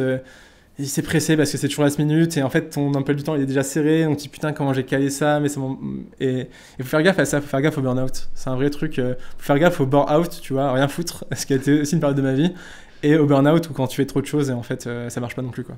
Et c'est pour ça que c'est trop bien. Est-ce que tu peux... Donc, attends, le matin, tu fais tes calls. Ouais. Enfin, en tout cas, t'as testé, j'imagine, plusieurs choses, mais ce qui a le mieux fonctionné, c'est call le matin, après-midi, rendez-vous physique. Ouais, en gros, call le matin, répondre aux mails. Donc, en fait, je bosse depuis mon bureau. Je prends jamais de call après 11h30 midi parce que, en fait, je suis dehors et j'oublie et ça me fait chier quand je suis. Et c'est trop bien, ça. C'est vraiment une super discipline. Après-midi, souvent, je tournais pour le guide ultime où je fais un déj pro. Et l'après-midi, ça va dépendre. J'ai souvent des rencontres en physique, des trucs à faire. Je passe au bureau du guide ultime. Enfin, ça dépend des trucs. Voilà. Ok, et le soir, ça dépend, je veux dire, t'as pas de routine du soir en mode... Il y en a, ils sont en mode inbox 0 le soir, des trucs comme ça. Le soir, j'ai kill les events, là, pendant à peu près 1 an, pour passer tout le temps avec mes proches, et c'est un truc où je me suis dit, en fait, à un moment, j'avais des événements tous les soirs, et il y avait trop de trucs cool, et en fait, à un moment, je me suis dit, non, c'est trop précieux le temps avec mes proches, et le soir, c'est là où je pouvais les voir, et du coup, j'ai arrêté de faire tous les events. Pourtant, j'ai été invité dans un truc de ouf, tu vois, au Grand Rex, à 1 milliard d'avant-premières avec les équipes ou des trucs. Et je regrette pas du tout, parce que ça m'a fait du bien. Je prends des temps de qualité avec les gens, mais plutôt le midi, donc en fait, t'es un peu deep focus. Et c'est vrai que des fois, en soirée, t'es un peu bourré, il y a du bruit, il y a du monde, donc t'as moins de valeur à être là, tu vois. Ok, donc t'as juste kill tout, du coup. Ouais, j'ai été radical. Je me suis dit, j'arrête de sortir après 19h et j'accepte plus rien après 19h, quoi. Il y a un créateur qui m'a dit qu'il avait un quota social, c'est-à-dire qu'en gros il sait qu'au bout de 3 events comme ça, ou 4 max tu vois, par semaine, il en pouvait plus, genre le 5e vraiment ça le faisait vraiment chier, tu vois. Et genre tu vois c'est marrant de voir un peu les routines ou les patterns de chacun. Ouais, mais ça évolue parce qu'au début j'étais boulimique, tu vois, j'aimais trop rencontrer des nouveaux créateurs et tout, donc tous les soirs je faisais une soirée, je rencontrais des gens. Après là j'ai complètement kill, mais là je pense que je vais revenir un peu en équilibre, tu vois, de toute façon c'est souvent comme ça dans la vie, je trouve, t'es trop d'un côté, après t'es trop de l'autre. Et après, au bout d'un moment, t'es un peu comme ça, mais l'équilibre dans tout est toujours un peu instable. Donc, faut toujours essayer de te repositionner par rapport au truc. 100%. Mais le but aussi de cette émission, c'est de faire gagner du temps potentiellement aux gens en leur faisant prendre de l'avance, tu vois. Bah écoute, j'espère que ça... Là, au moins, on a expliqué les deux extrêmes, c'est méga intéressant. Rapidement, parce que c'est un peu lié aussi quand même à l'agenda, l'emploi du temps. Le recrutement, t'as géré ça comment? Aujourd'hui, j'ai l'impression que voilà, ça tourne parce que tu fais quand même énormément de choses et t'as réussi à avoir un agenda qui est pas débordant, donc t'as quand même plein de choses à gérer, etc. Mais j'ai l'impression que t'as une routine... Enfin, là, je te sens bien en tout cas, je te sens épanoui, on va dire, dans ta routine. Je suis chill, tu vois. Il y a des choses qui avancent sans moi, c'est ça qui est agréable, tu vois. Donc, c'est quoi un peu tes conseils? Comment t'as fait? T'as trouvé comment tes collaborateurs, collaboratrices? Alors, moi j'ai un hack, c'est Story Instagram. Je crois que 100% de mes collabs, mon associé Nora, Mélie, mon ex-bras droit ou mon monteur, je fais des stories. Même mon comptable, c'est par story que j'ai trouvé. Parce que, alors déjà, c'est bien parce que les gens te connaissent et du coup, il y a un biais où ils t'apprécient. Et donc, je pense que quand tu apprécies quelqu'un, tu vois moins comme un client random, tu vois. Tu as envie de faire bien pour lui. Et par exemple, mon monteur, ce que j'ai fait, c'est que j'avais besoin d'un monteur. J'ai fait une story en mode, vous voulez candidater, répondez à ce Google Form. Donc en fait, j'ai fait un peu un funnel, tu vois. Google Form où j'ai eu genre 100 candidatures. J'ai pris les 5 meilleurs. Tu vois, j'ai mis un peu j'avais des trucs où genre si tu répondais pas bien à une question, je te kill. Donc j'avais une manière de sélectionner, tu vois. Et à la fin, en sélectionnant, j'avais 5 meilleurs. Et 5 meilleurs, j'aurais dit, vas-y, fais-moi un test de montage. Et j'ai pris le numéro 1. Et du coup, ça m'a fait un mec... Combien t'en avais des... Il y en avait 100 candidatures, 100 candidatures qui ont répondu au Google Form. Et en fait, à chaque fois, j'avais des étapes où je savais que j'allais en virer. Ouais, et t'avais des disqualifications automatiques. Ouais, c'est ça. Ouais. Je croyais que tu m'avais dit il y avait 5000 candidatures. Ah non, non, non. Non, okay. 100 candidatures, ce qui est déjà pas mal, tu vois. Il y en a 5 qui m'ont semblé vraiment excellents. 5, ok, pardon. J'ai entendu 5000, je sais pas pourquoi. Non, t'inquiète, j'articule peu aussi. Et sur les 5, il y en a un qui était vraiment au-dessus du lot. Et du coup, bah, c'est Victor, mon monteur, et c'est top parce qu'en fait, il bosse trop bien et ça a été un process hyper efficace. Parce que tu vois, d'une story, je suis arrivé à un monteur incroyable, hyper sharp, et en plus, il me connaissait, donc voilà. C'est un bon process, ça. C'est souvent la croix et la bannière pour les créateurs de recruter Instant Promo. C'est pour ça qu'on a créé webtalent.work qui est disponible. Et si jamais vous avez la flemme de trahir de temps et de faire des funnels de disqualification et tout, en vrai, ça se fait. Il faut juste se poser un peu et le faire. Mais voilà, pour les gens qui ont la flemme et qui veulent voir des profils. Petit rappel, juste pour t'indiquer que si tu cherches à embaucher des freelances facilement ou si tu es toi-même freelance et que tu cherches à mettre en avant ton profil auprès des créateurs de contenu, notre plateforme 100% gratuite WebTalent est disponible en description. Merci beaucoup et retour à la vidéo tout de suite. On a fait ça exactement pour ça. Vous avez des super monteurs déjà sélectionnés, donc c'est... Exactement. Et puis il faut avoir des abonnés, quoi. C'est souvent une purge, en tout cas pour beaucoup de créateurs, et surtout quand t'as pas forcément autant, on va dire, d'abonnés ou de gens qui te suivent en story. C'est parfois compliqué de recruter, donc voilà. Et je pense que le recrutement c'est intéressant, faut être prêt à faire des erreurs et faut être prêt aussi à faire un deuil. Je pense que quand c'est trop frictionnel, même quand il y a des choses positives, faut savoir arrêter. Tu vois, par exemple, avec mon bras droit, on a arrêté un moment où en fait elle osait pas me le dire, mais ça a saoulé d'être mon assistante, tu vois. Et du coup, à un moment c'était un peu frictionnel et je comprenais pas. Et en fait, un jour on a eu une conversation, j'ai dit mais en fait t'as envie de m'assister? Elle m'a dit bah non. Et j'ai dit bah oui, mais en fait... On arrête, et je pense que on a trop bien fait, autant pour elle que pour moi, parce que moi j'étais de moins en moins content, elle ça l'a frustré, ça l'a saoulé, et en fait au début, et c'est ma faute, tu vois, j'ai continué parce que je me suis dit, putain à un moment ça marchait, donc pourquoi ça marche plus aujourd'hui? Et en fait c'est parce que les gens évoluent, veulent autre chose, et il faut accepter aussi ça, tu vois. Je pense qu'il faut, quand tu recrutes, il faut être vraiment essayer de comprendre la personne dans ses motivations, dans ce qu'elle a envie, dans ce que tu peux lui apporter, et rester très sensible à ça, tu vois. Et c'est jamais acquis, tu vois. Faut toujours un peu ajuster, faut en parler, faut écouter ce que les gens veulent. Mais toi, t'es très bon parce que t'as plein de gens qui te suivent. On progresse toujours. Enfin, je pense qu'on n'est jamais parfait en management et que tout le monde. Je pense que même les personnes qui ont géré ou travaillé avec des milliers de personnes ont toujours. Enfin, c'est l'humain, quoi, en fait. Chaque personne sur Terre est unique de ce point de vue-là. Et ouais, c'est beaucoup de. Mais par contre, il y a des patterns un peu à faire, effectivement. Moi, je mets des routines, par exemple, avec mes collaborateurs, ou par exemple mon assistante qui est l'une de mes collaboratrices les plus proches aussi. Je sais qu'une fois par mois je prends le temps de faire ce point et de dire bon bah là ça s'est passé comment, est-ce que ça va en perso, enfin pas forcément pour aller connaître toute sa vie, mais en tout cas est-ce que la relation se passe toujours bien, et est-ce qu'on est toujours bon par rapport au deal qui était prévu. Et des fois on oublie de faire ça parce qu'on passe un an parfois à bosser sans faire le point. Et ce qui est difficile aussi, c'est d'avoir à la fois, je trouve, l'humanité et en même temps la distance. Parce que ça reste une relation professionnelle, et si t'es pas content du travail du monteur, faut pouvoir lui dire, et pas en mode putain mais je croyais qu'on était potes, tu vois. Donc c'est aussi un équilibre qui, moi je pense que j'ai pas été très bon à une époque, j'apprends dessus et je pense qu'aujourd'hui je suis plutôt ok, tu vois. Et aujourd'hui je mets quand même une certaine distance avec mes relations pro, parce que justement voilà, c'est avant tout une relation pro, et même si j'aime profondément les gens, je veux pas que ça aille trop sur un truc où tu vois, où en fait si je suis pas content de la personne, j'ai un peu lui dire mais c'est pas cool ce que t'as fait, c'est nul, tu vois. Pas méchamment, mais en fait, il faut pouvoir le dire, il faut que d'autres puissent s'y entendre. 100% d'accord. Je trouve quand même qu'il y a une situation un peu différente et que c'est pas la même relation avec ses associés et son assistante qui, par définition, hérite aussi de toute ta pression perso. Enfin, tu vois, l'exemple de l'assistante, c'est parfait parce que quand ça va, que ce soit en pro ou en perso, ça va rouler généralement pour elle aussi, mais quand tu prends un bouillon et que c'est la merde pour toi en perso et en pro, et qu'en plus peut-être t'es un peu plus fermé justement, tu vois...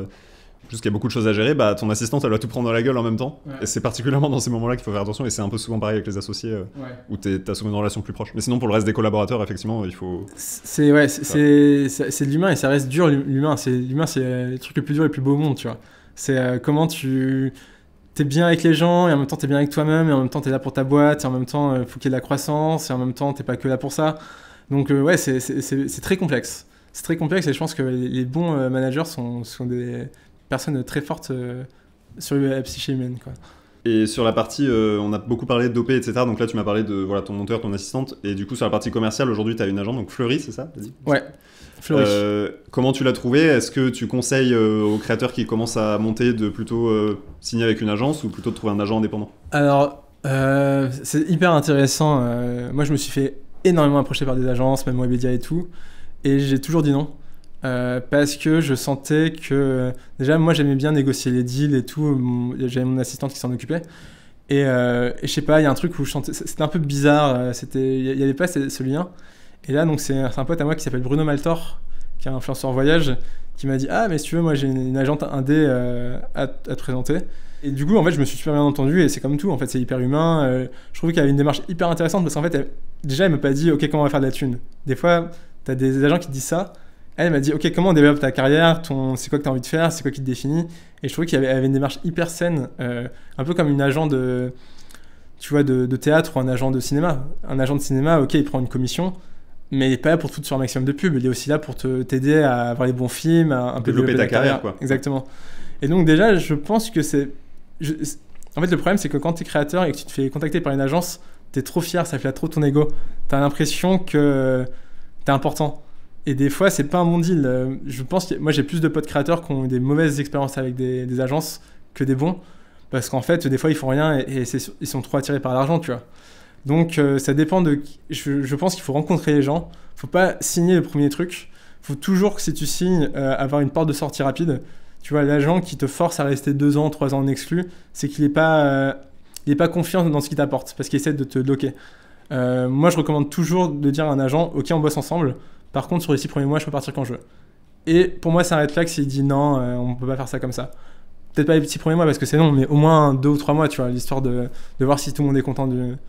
Pour le coup, c'est presque un ou une associée. Généralement, cette personne-là, Ouais. si on parle spécifiquement des créateurs, parce que je parlais des associés et de l'assistante dans le cadre du business, Ouais. mais quand tu es artiste ou créateur, c'est en fait, oui, c'est la personne number one on va dire avec qui il faut avoir une bonne relation, quoi, parce que Ouais. c'est la personne numéro 1 avec qui tu peux avoir des problèmes d'argent, de relationnel, enfin qui impacte toute ta vie, littéralement pro et perso, s'il y a un problème. Ouais, donc avoir un agent, ça peut être aussi quand même intéressant parce que c'est quelqu'un qui va t'aider, qui va te soutenir, qui va te développer.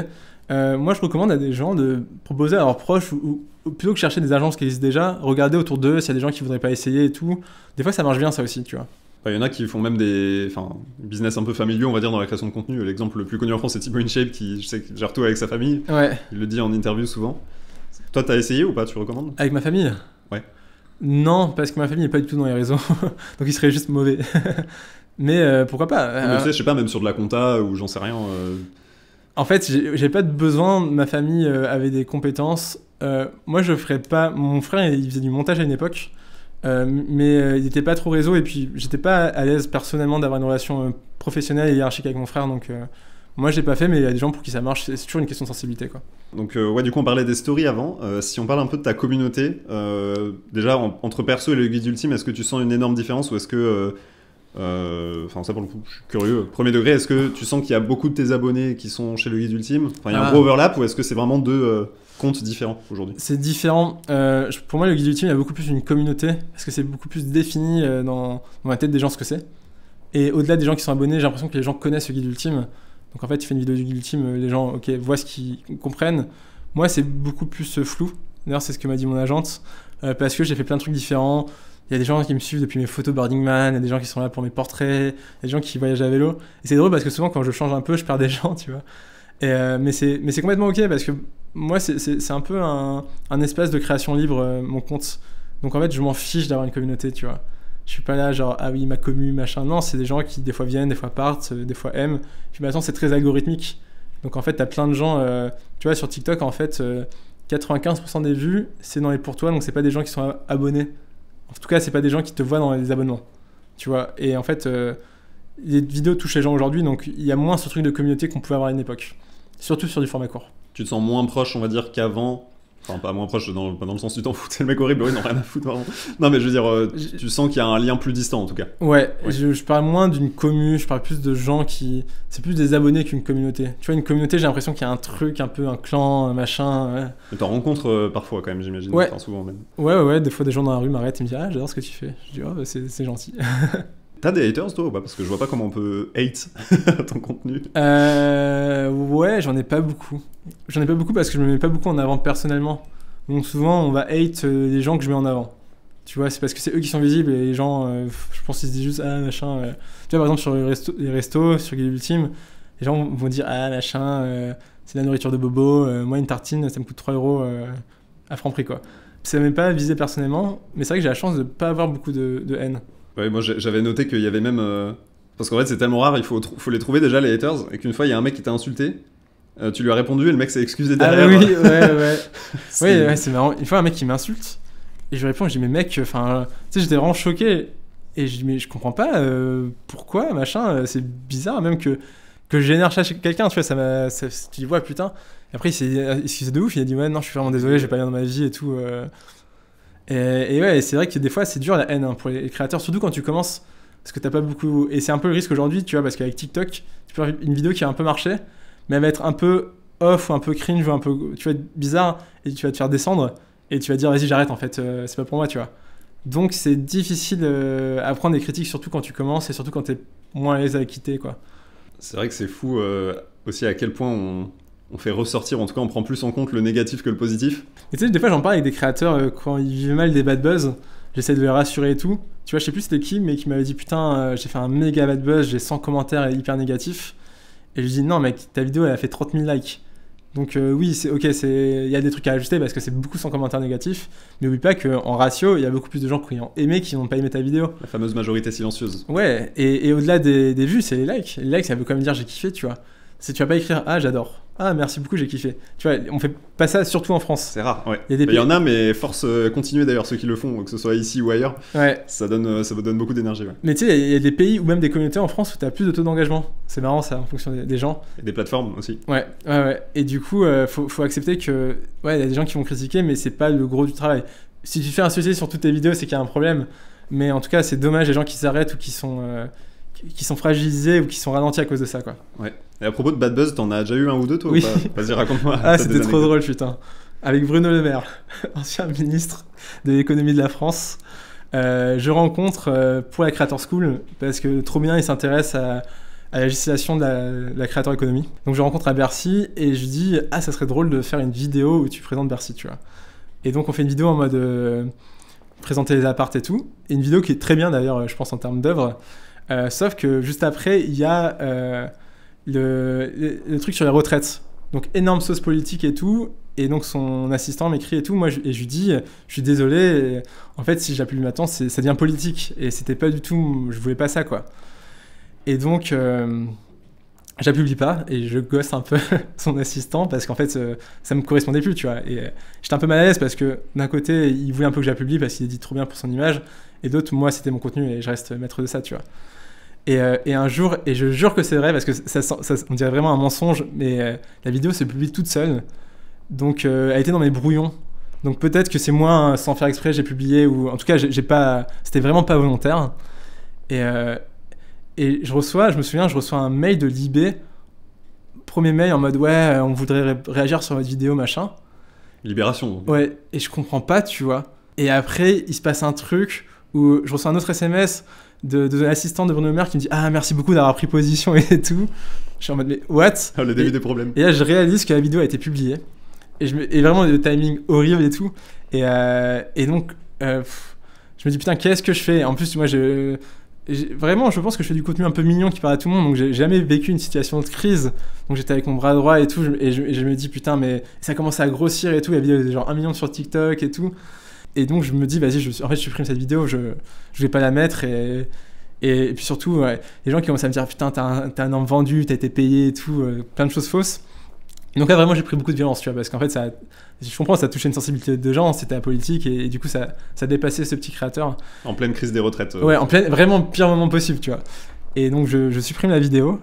Et là, du coup, il y a l'assistant de Bruno Le Maire qui m'écrit en mode mais non, mais maintenant que t'as supprimé les médias, ça va faire l'effet boule de neige et tout.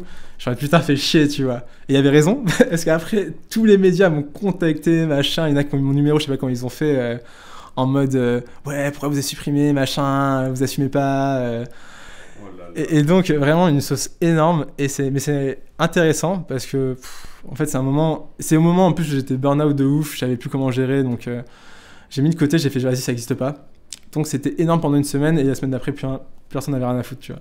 Si j'avais attendu que j'avais publié vraiment volontairement, est-ce que je l'aurais publié? Est-ce que je sais pas, parce que j'étais un peu entre les deux, tu vois.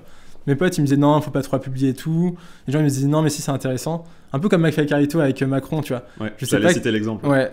Eux, apparemment, c'était hyper violent aussi, hein, de ce qu'ils ont l'air de dire, et à un niveau beaucoup plus élevé, parce que, en plus, c'était produit, c'était machin, moi, on voyait pas trop dans la vidéo, tu vois.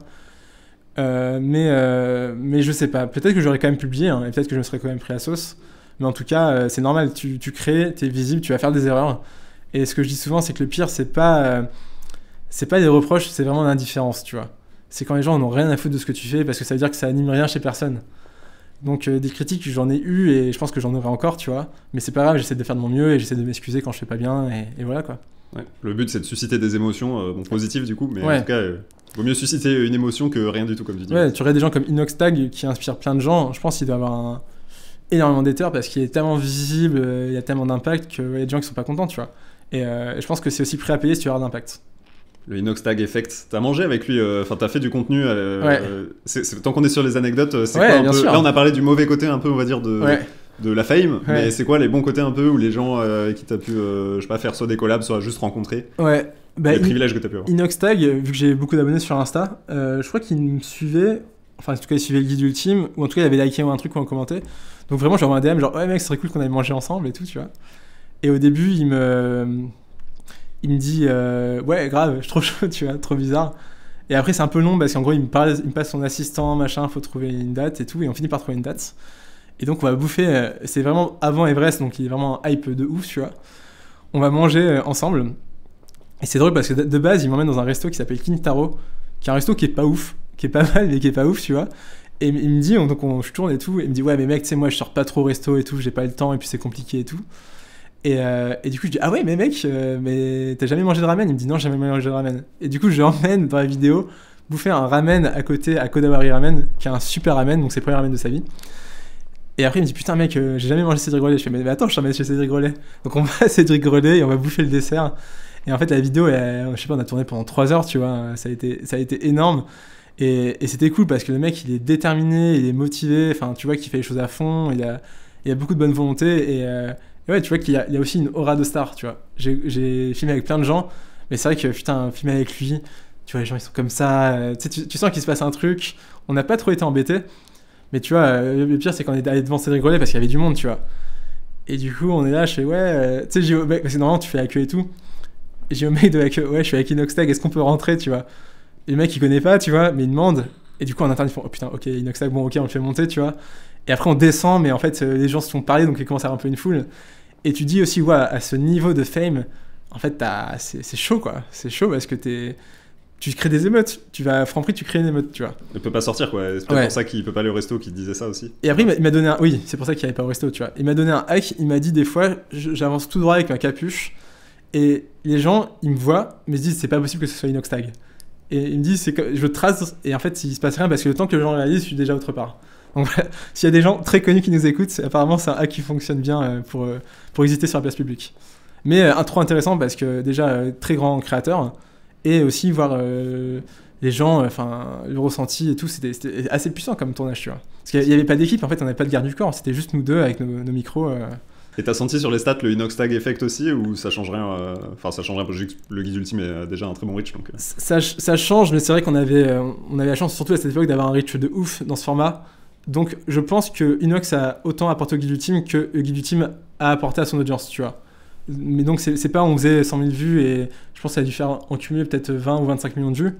Mais on a plein d'autres vidéos qu'on fait autant en cumulé sur Cédric Grolet ou sur des trucs cool qui marchent à Paris, quoi. Mais bien sûr, il a apporté énormément, c'est sûr et certain, tu vois.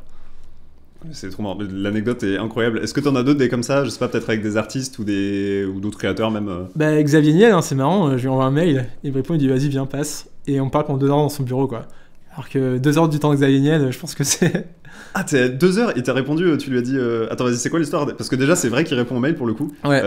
Je sais plus pourquoi je lui en avais envoyé un aussi, c'était pour un vrai truc, genre pas pour le faire chier, tu vois, mais il m'avait répondu assez vite en plus. En fait, je lui ai fait un super hook. Je lui ai dit salut, si t'as des jeunes autour de toi, parle-leur du guide ultime. S'ils connaissent, réponds-moi. S'ils connaissent pas, skip-moi, tu vois.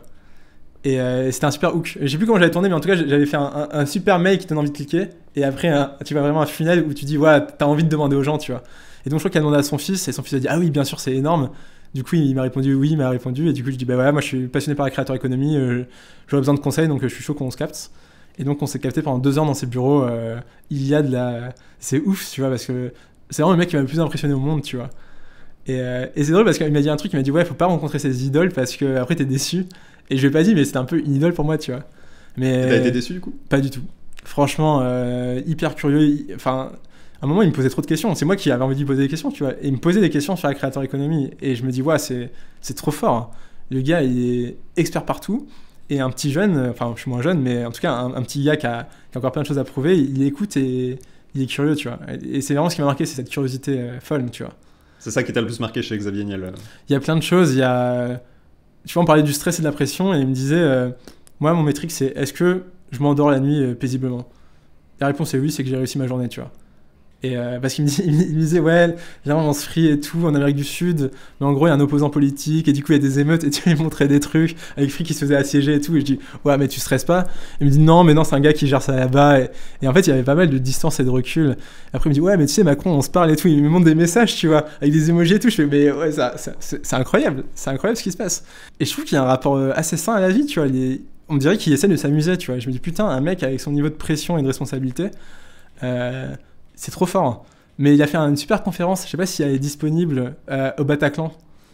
Alors laquelle? C'était pas pour son livre, Comment devenir milliardaire, c'était le nom de la conférence. Okay. Qui a écrit avec Babor, qui est un super auteur de YouTube. Et il racontait sa vie. Et il y a un truc qui m'a marqué, c'est qu'en gros, à un moment, il a fini en prison. A priori, parce que des concurrents lui voulaient du mal, tu vois. À ses débuts avec les Minitel et tout là. Je crois que c'était un peu plus tard. Je crois que c'était au moment où il se lançait à fond et qu'il disruptait Bouygues et SFR, tu vois. Et donc, moi, ça m'a vraiment marqué. En fait, ce gars aurait pu être fini, tu vois. Tu te dis, en fait, il y a plus fort que moi, j'ai fini en tôle, on m'a pris tous mes biens, il pouvait plus rien faire, quoi. Et je pense que ça a été un trauma dans sa vie, mais ça l'a aussi débloqué un truc, parce qu'en fait, par rapport à finir en tôle, avec tous tes biens pris, où tu sais pas si tu vas rester 20 ans, je pense que tout n'est pas grave, tu vois. Et je pense qu'une boîte qui fait faillite, un problème avec un manager et tout, et à mon avis, peut-être que c'est une des raisons de son succès. En tout cas, c'est un truc qui a profondément marqué, il raconte. Ouais, ça l'a rendu différent, tu vois. Et je pense qu'il a débloqué un truc en mode, ok, vas-y, maintenant je m'éclate et je me fais kiffer. Et voilà. Donc j'espère que je finirai pas en prison. La conclusion. Ouais, mais de toute façon, rencontrer ses idoles, c'est trop bien, hein, tu vois. Ça t'inspire. Et là, moi, j'aime trop rencontrer des gens qui m'inspirent. Mais toi, tu m'inspires sur plein de choses aussi, tu vois. C'est vrai? Ouais. Écoute, l'inverse est vrai aussi sur beaucoup d'autres aspects où, enfin voilà, tu m'apprends énormément et rien que cet épisode, je me régale. Voilà, j'espère que toi c'est cool aussi. Ouais, j'adore parler. Trop bien. J'adore parler. Donc non, c'est hyper important dans la vie aussi. Si je peux donner un conseil, d'essayer de rencontrer des gens qui t'inspirent. Moi, j'ai beaucoup fait depuis le début, tu vois. Même quand j'étais pas connu sur les réseaux, j'ai rencontré le monteur de McFly Carito. J'avais rencontré aussi Théodore Bonnet, un super réel de Squeezie, tu vois. Et c'est des gens, en fait, j'avais même écrit à Kian Kojandi qui m'avait répondu. J'avais fait pendant le Covid, et en fait, on avait fait un podcast nul, tu vois. Mais en fait, faut pas hésiter à écrire aux gens, tu vois. Les gens ont beaucoup de honte à ça, en mode, surtout les milieux qui sont moins visibles. Tu vois, dans la creator economy, t'as plein de monteurs, de prod, de gens. T'envoies un mail trop sympa en mode, j'adore ce que tu veux, j'ai envie d'apprendre. Les gens auront du temps à te consacrer. Et moi, pareil, je consacre plein de temps à plein de gens parce que je trouve ça intéressant, en fait. T'apprends d'échanges et faut pas hésiter à envoyer des mails à des gens que t'admires et à aller prendre un café avec eux, quoi. Très important, et il faut aussi être un peu un yes man aussi, on va dire, au début, et pas hésiter à créer les opportunités. Ouais. Moi, je me suis retrouvé d'une certaine manière... j'ai fait 3 fois les The Event de suite, donc il y en a eu 5 je crois en tout. J'avais fait 2018, 2019, 2020 sur place pour filmer les coulisses et tout. Du coup j'avais rencontré tout le monde, dont Squeezie et tout. C'était ma seule interaction que j'ai eue avec lui d'ailleurs. Ouais. Et je rebondis aussi sur ce que tu disais avant. C'est vrai que les gens très connus en tout cas, que t'as tendance, enfin qui sont un peu starifiés, tu vois. Soit j'ai l'impression que t'es très déçu, soit au contraire ça te met un boost de fou.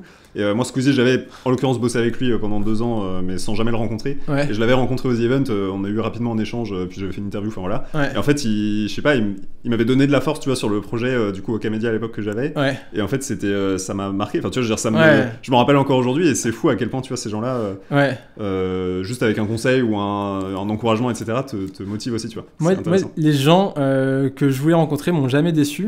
Et je pense que ce qui est hyper important, c'est comment tu les rencontres. Parce que peut-être que si j'avais rencontré Inoxtag dans la rue, j'avais dit on peut faire une vidéo, en fait il m'aurait dit non vas-y tu me saoules, tu vois. Donc c'est pas ça, il faut faire hyper attention. Des fois c'est pas les gens qui sont des gens, c'est l'environnement dans lequel tu rencontres. Oui, le contexte en fait, il faut un bon contexte. Exactement. C'est le plus important. C'est hyper important. Et des fois j'entends des gens dire ouais machin c'est un connard, et tu dis mais attends pourquoi? Et après le mec il dit genre Jean Dujardin c'est un connard, mais pourquoi? Bah j'étais dans la rue, j'ai hurlé ouais Jean viens on fait une photo, il m'a pas répondu. Non en fait c'est toi le connard dans la situation, tu vois. Donc les gens sont aussi ambivalents, et ça c'est hyper important. J'entends trop des Et après, c'est les gens, ils adorent dire genre, ah machin, c'est trop con et tout. Moi, ça me saoule parce que je suis en mode. C'est pas parce que tu as vu une fois sur un tournage que c'est un con.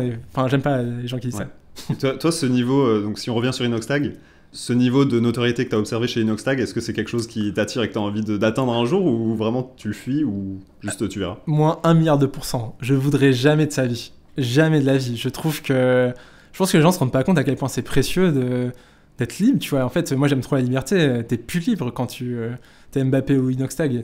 T'as plus d'intimité. Tout ce que tu fais les pieds, tu sors dehors et je pense que les gens... Moi j'ai de la chance parce que j'ai un bon niveau de notoriété. C'est-à-dire les gens ils me voient dans la rue et ils me reconnaissent, ils me disent ah, merci beaucoup et je suis pas forcément à la recherche de plus que ce que j'ai aujourd'hui, tu vois. Mais c'est très agréable. Des fois tu rentres dans des restos, tu fais pas la queue, les gens ils te remercient. Ça a plein d'avantages. Là au Japon, les hôtesses de l'air, à la limite elles allaient nous mettre en first, tu vois. Bon elles pouvaient pas parce qu'il y avait pas de place, mais il y a plein de trucs très positifs. Mais c'est aussi un fardeau et je pense que les gens ne réalisent pas à quel point, surtout quand t'es très connu. Pour moi, c'est beaucoup plus une souffrance qu'un plaisir. Ouais, quand t'es à ce niveau-là, j'ai l'impression qu'il y a un cap, pour moi en tout cas de mon point de vue, t'es un peu au niveau idéal. C'est-à-dire que t'es assez gros en termes de communauté de followers, etc. pour avoir un peu tous les privilèges qui vont avec, c'est-à-dire te faire inviter, avoir des upgrades, avoir un réseau, enfin tu vois... être assez intéressant avec suffisamment de choses que tu as accompli pour parler justement aux gens encore plus avancés. Mais en même temps sans créer d'émeutes en allant au Franprix quoi. Et en même temps t'as quand même cette reconnaissance des gens dans la rue mais pas trop, genre juste à petite dose, enfin petite dose plus ou moins tu vois, mais en tout cas régulièrement mais sans que ce soit invivable avec des foules qui se regroupent quoi. Je pense ça serait trop bien qu'on puisse vivre une journée chacun ce que c'est qu'être dans la vie de Squeezie. Et je pense qu'une journée ça suffirait pour être complètement dégoûté et je pense qu'il y a plein de gens qui rêvent un peu de ça, qui idéalisent ça et ça serait trop bien, je pense que ça serait un super remède à l'envie de devenir célèbre. Toi aujourd'hui du coup t'es au bon niveau comme je disais selon moi et selon toi aussi j'ai l'impression du coup, mais c'est quoi ton ambition on va dire aujourd'hui, qu'est-ce qui te drive du coup si c'est pas avoir 10 millions d'abonnés? C'est une bonne question, je pense que j'ai très envie de m'investir dans la creator economy. Il y a un peu un truc de milestone, moi le fait d'avoir 1 million sur Insta et TikTok c'est un peu mon objectif et c'est vrai que je suis moins tu vois là si on voulait passer à plus sur Guild Ultime et tout ça m'intéresse moins parce qu'en fait ça demande de devenir vraiment top du game. Et c'est des efforts, c'est des sacrifices que j'ai pas forcément envie de faire.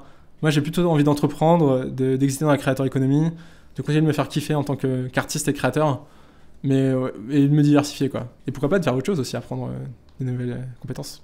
En parlant des plateformes, justement, c'est quoi ta plateforme préférée maintenant que justement t'as passé ce cap symbolique d'1 million sur les deux, même plus de 2 millions sur TikTok du coup. On n'a pas trop parlé de YouTube, mais je veux dire, c'est quoi ta plateforme préférée et si tu devais en garder qu'une seule, ce serait laquelle et pourquoi? Si j'étais créateur, j'irais sur YouTube parce que pour connaître les équipes, pour moi YouTube c'est vraiment ceux qui défendent les créateurs, qui respectent les créateurs. Mais t'as dit si j'étais créateur, mais tu es créateur. C'est vrai. Le multiverse. Si j'étais créateur YouTube... En fait, si j'étais créateur, j'étais sur toutes les plateformes. Okay. Moi, je fais que du format court. Oui. Donc, tu pourrais... tu postes sur YouTube Short ou pas? Ouais, et ça marche bien, mais c'est pas mon focus. D'ailleurs, il y a très peu de marques qui vont sur Shorts pour faire des OP. Ouais. Donc, si j'étais créateur... si demain, je voulais me lancer dans la creator economy, j'essaierais au maximum d'être YouTubeur ou même sur Twitch, tu vois, parce que c'est les plateformes où vraiment ils respectent les créateurs, où je me sentirais en sécurité. Twitch, je sais pas si tout le monde sera d'accord. Twitch, je connais pas du tout pour le coup. Ouais. Et après, sur du format court, c'est intéressant. En fait, sur le format court, ma stratégie, ça serait de poster partout. Genre, t'as un outil qui s'appelle Metricool. Je sais pas si tu connais. Bien sûr, très bien. Ouais. J'ai arrêté d'utiliser. Alors, vas-y, je te pose une question après parce que Dis-moi. Je te pose la question maintenant. Vas-y. On m'a dit que, en fait, j'utilisais pour les shorts du podcast notamment Metricool justement pour cross-post partout. Ouais. Et en fait, on m'a dit que les plateformes aimaient pas quand tu cross-postais ou en tout cas que tu postais via API, donc là en l'occurrence via l'API de Metricool, plutôt que de poster en direct via les plateformes. Et qu'en gros, les plateformes elles aimaient bien que tu programmes manuellement et tout. Donc là, j'essaye depuis une semaine de le faire. Ouais. C'est vraiment récent le changement. Du coup, j'ai un abonnement Metricool annuel là que j'arrête d'utiliser. Ouais. Voilà. Mais c'est quoi ton avis là-dessus? Est-ce que c'est vrai ou pas? Moi, j'ai pas vu de différence, honnêtement. Toi, t'es full Metricool. Sur Guild Ultime, ouais, 100% Metricool. Et après, peut-être que ça a un impact, mais que je me rends pas compte. C'est difficile à dire. J'ai pas l'impression que ça en a, parce que j'ai l'impression que quand même, les algos regardent la qualité du contenu, mais c'est sûr qu'on n'est pas à l'abri même d'un algo qui change, en mode vas-y, maintenant on veut que du organique. En tout cas, Metricool ou pas, c'est plus ou moins les mêmes algorithmes, mais en général, une vidéo qui perce sur une plateforme perce sur toutes les plateformes. Donc, je publierai partout. Je ferai du short. J'aurai un gros focus sur Instagram, parce qu'aujourd'hui, les marques vont quand même plus sur Insta. Et c'est là où tu as le plus une communauté potentielle. Tu vois, tu peux faire des stories, tu peux faire des groupes. Donc j'irai partout avec un focus Instagram. et j'essaierai d'avoir 100 000 abonnés Instagram. Et je pense que c'est 100 000 abonnés Instagram d'un truc un peu niche, tu peux bien en vivre. Ok. Et le long sur YouTube, t'en penses quoi? Est-ce que tu veux... Moi, je suis pas du tout consommateur. Alors ça, c'est vraiment... C'est fascinant. Donc, c'est un vrai débat que j'ai avec plein de créateurs. T'as plein de créateurs courts qui disent « Ok, next step, c'est devenir youtubeur. » Tu sais, avant, les youtubeurs, ils disaient « Next step, c'est la télévision. » Maintenant, les formats courts, c'est next step, c'est YouTube. Je pense que c'est une bonne stratégie, mais je pense qu'il faut le faire pour les bonnes raisons. Il y a trop de youtubeurs, de créateurs courts qui en fait ils font des mauvais formats, ils n'ont pas de communauté et ça marche pas trop, et j'ai l'impression que c'est quand même plutôt la règle. J'ai l'impression qu'il y a beaucoup de créateurs et de créatrices qui ressentent ce truc de peut-être, je sais pas si ça se dit, l'éphéméréité, en tout cas le fait que les communautés ou en tout cas les vues soient plus éphémères sur TikTok, les abonnés, versus YouTube où c'est plus dur d'aller choper tes 100 000 abonnés et encore plus ton million, mais par contre ça dure dans le temps et les gens sont plus fidèles, tu vois. Oui et non, tu sais, il y a beaucoup de youtubeurs qui ont plein d'abonnés sur YouTube mais qui ont plus de vues. Hein. Ouais, oui, c'est vrai, on l'a dit avant parce que les méta changent aussi, etc. Mais en tout cas, si on fait une moyenne, j'ai l'impression que si on fait une moyenne un peu en fonction des tendances sur chacune des plateformes, t'es quand même mieux loti si t'as des abonnés sur YouTube. Bah, le top niveau, c'est d'être huge sur YouTube. Parce que en fait, t'es huge sur YouTube, Instagram, tu vas avoir des abonnés, TikTok, tu feras des vues parce que ta tête, elle est connue, tu vois. Et là, t'as tout gagné. Tu vois, tu aurais une Nina Situation qui va faire 1 milliard d'OP en post Insta. La meuf, elle est tellement kiffée qu'elle va faire 100 000 likes à chaque post. Alors qu'en soi, le post apporte peu de valeur. Mais c'est juste que c'est son image qui est tellement valorisée qui fait que ça cartonne. Donc ouais, je pense que si demain je voulais devenir le plus gros créateur possible, je ferais un énorme focus YouTube avec les sacrifices que ça demande. C'est un percer sur YouTube aujourd'hui, c'est pas facile. La dernière séquence, c'est une séquence un peu... Là, pour le coup, c'est des questions un peu à la suite. Ok, let's go. Tu peux répondre de manière un peu sharp. Vas-y. C'est la séquence short, j'aime bien l'appeler comme ça. Ok. Ce qui veut pas dire qu'il faut forcer, évidemment, mais c'est juste une liste de questions en mode... Voilà, pas besoin de passer 10 minutes dessus. Alors, je pense que tu te fais souvent inviter, du coup. Ouais. Tu peux m'expliquer, mais c'est quoi la plus grosse addition que tu as eu à payer dans un resto? On avait fait un truc d'équipe en fin d'année, c'était... au Palace, comment il s'appelle c'était pas très bon d'ailleurs. Du coup, j'ai pas dit le nom du Palace, et c'était plus de 1 000 euros, je crois que c'était 1 500 euros. Pour une personne? Non, pour l'équipe. Ouais. Ok. Mais on n'était pas énorme, on était peut-être 8, tu vois. Et surtout, ça m'a choqué parce que c'était pas top pour le prix du truc. Le resto le plus cher dans lequel t'as payé pour toi, on va dire. Donc, juste pour moi, peut-être 200 euros. Ok, ça va. Ouais, je suis pas non plus. Ouais. Ah, pour moi, vu que t'es un peu l'expert resto justement et que t'as tout testé, je me disais que du coup t'avais testé aussi J'ai jamais fait des trucs de ouf hors de prix. Je fais attention à mon argent et sauf si vraiment l'expérience est ouf, Puis en fait, je me fais beaucoup inviter donc j'ai la flemme de payer pour des restos, tu vois. Même des restos toilettes, des fois je me fais inviter donc pour le travail. La plus grosse invitation que t'as eu, on va dire en équivalent. Waouh, la plus grosse invitation. Ah, je me suis fait inviter une fois dans un palace au sud du Japon, sur une île et tout, c'était incroyable. Ou là c'était plus que 200 euros a priori. Ouais, je pense que c'était bien 5 000 euros le truc quoi. Ouais, c'était fou. Ok, trop bien. Je te donne mon grain de sel, je sais pas si tu connais ce resto là. Moi mon addition la plus chère c'était au Mirazur, c'est un 3 étoiles, tu connais? Ouais, je suis jamais allé. Ouais. Mec, il faut incroyable. Y aller. Ouais, c'était combien t'as payé? J'avais pas pris l'accord mais 20, c'était 500 balles. Ok, que pour la bouffe? Ouais. C'est le midi ou le soir? De quoi? Le midi ou le soir? C'était le soir. Ok, ouais. C'est quoi ton top 3 des adresses dans Paris si tu devais en garder que 3? Question difficile. C'est hyper dur. Allez, on va dire une boulangerie Atelier P1, meilleur pain au chocolat pour moi. Resto expérience Kodawari Ramen, parce que t'es vraiment plongé au Japon et meilleur ramen de très loin pour moi à Paris. Et un sandwich, j'adore sandwich qui s'appelle Plan D. Des sandwichs qui sont vegan mais qui n'ont pas du tout l'air d'être vegan, qui sont hyper bons et c'est un peu une cantine sur Canal Saint-Martin quand je suis à côté quoi. Trop bien, clair, net, efficace. Allez. Je connais un sur les 3, le ramen, je suis d'accord, Okay. Les autres j'irai tester. C'est quoi ta pire expérience dans un resto? Sans le name drop du coup, mais le contexte. Un gars qui a voulu faire de la fusion africain-japonais, qui faisait genre sushi avec du mafé à l'intérieur, c'était dégueulasse. Ah, c'est osé, faut tester. Hein. C'est le concept du resto ou juste... C'était le concept du resto, mais c'était vraiment au tout début. Et depuis, ils ont évolué et je crois qu'ils marchent bien, donc je vais pas donner le nom. Mais à l'époque, ça marchait pas du tout. Et c'est vraiment... On était 3 et tous les 3, on était en mode... le concept était pas ouf et en plus, c'était pas du tout bien exécuté. Le mafé, il coulait, on aurait dit un peu de la diarrhée et tout. C'était un peu horrible. C'est quoi le repas dont t'as le meilleur souvenir avec une personnalité? Ouais, c'est dur. Là, je pense à Inoxtag, mais je pense que c'est parce qu'on en a parlé. C'est dur. C'est toujours des belles rencontres. Mais peut-être Inoxtag parce qu'effectivement, c'est plus gros, quoi. C'était la plus marquante, en tout cas. Enfin, ça t'a marqué. Ouais. C'est quoi ton plaisir coupable en termes de nourriture? Moi, c'est le sucre. J'ai un vrai problème avec le sucre. C'est un combat permanent. Je suis vraiment accro à ça. J'ai pas beaucoup d'addictions dans la vie, mais je te jure, le sucre, je peux partir en vrille et consommer trop de sucre. Et notamment le chocolat. Ah ouais, en mode tu peux t'envoyer 500 grammes de chocolat. Ouais, je peux vraiment. C'est illimité. Genre, je sais pas, ça débloque un truc dans mon cerveau. Où tu vois, genre, s'il y a un gros gâteau au chocolat trop bon, je peux prendre 4 parts et après avoir mal au bide, tu vois. Mais ouais. Ta vidéo sur les chocolats, parce que là, le dernier VS, enfin, Ouais. le moins cher VS, le plus cher, c'était du chocolat. Ah ouais, mais Et c'était pas pareil. le premier du coup, c'est peut-être pas le dernier. Mais ouais, d'ailleurs, chez Gilles Crénon, on a acheté tellement de chocolat, il m'en reste là dans mes placards. J'ai vraiment abusé, quoi. Trop marrant. Ok, c'est quoi l'histoire la plus improbable que t'aies entendue d'un restaurateur? Bah là, t'as un gars qui s'appelle. Qui a créé Chez Boudou. C'est en gros un réfugié mauritanien qui servait des plats à des joueurs du PSG depuis sa chambre de son foyer. Donc il donnait comme ça des plats. Il y a genre des rappeurs, des joueurs du PSG qui sont venus parce qu'il a fait le buzz sur internet. Et il a ouvert son resto. Je trouve que c'est hyper improbable comme histoire. Incroyable, ok. Trop stylé. C'est quoi ton unpopular opinion, on va dire, sur le plat que tout le monde aime mais que toi tu trouves éclaté? Ah, je trouve que la baguette, c'est horrible. Et notamment les sandwichs. Ah ouais? Ah, cette tête. Ouais, Ah je vais bah, faire moi, cancel. je suis choqué. Souvent, je trouve que les baguettes sont trop cuites, elles font mal aux dents.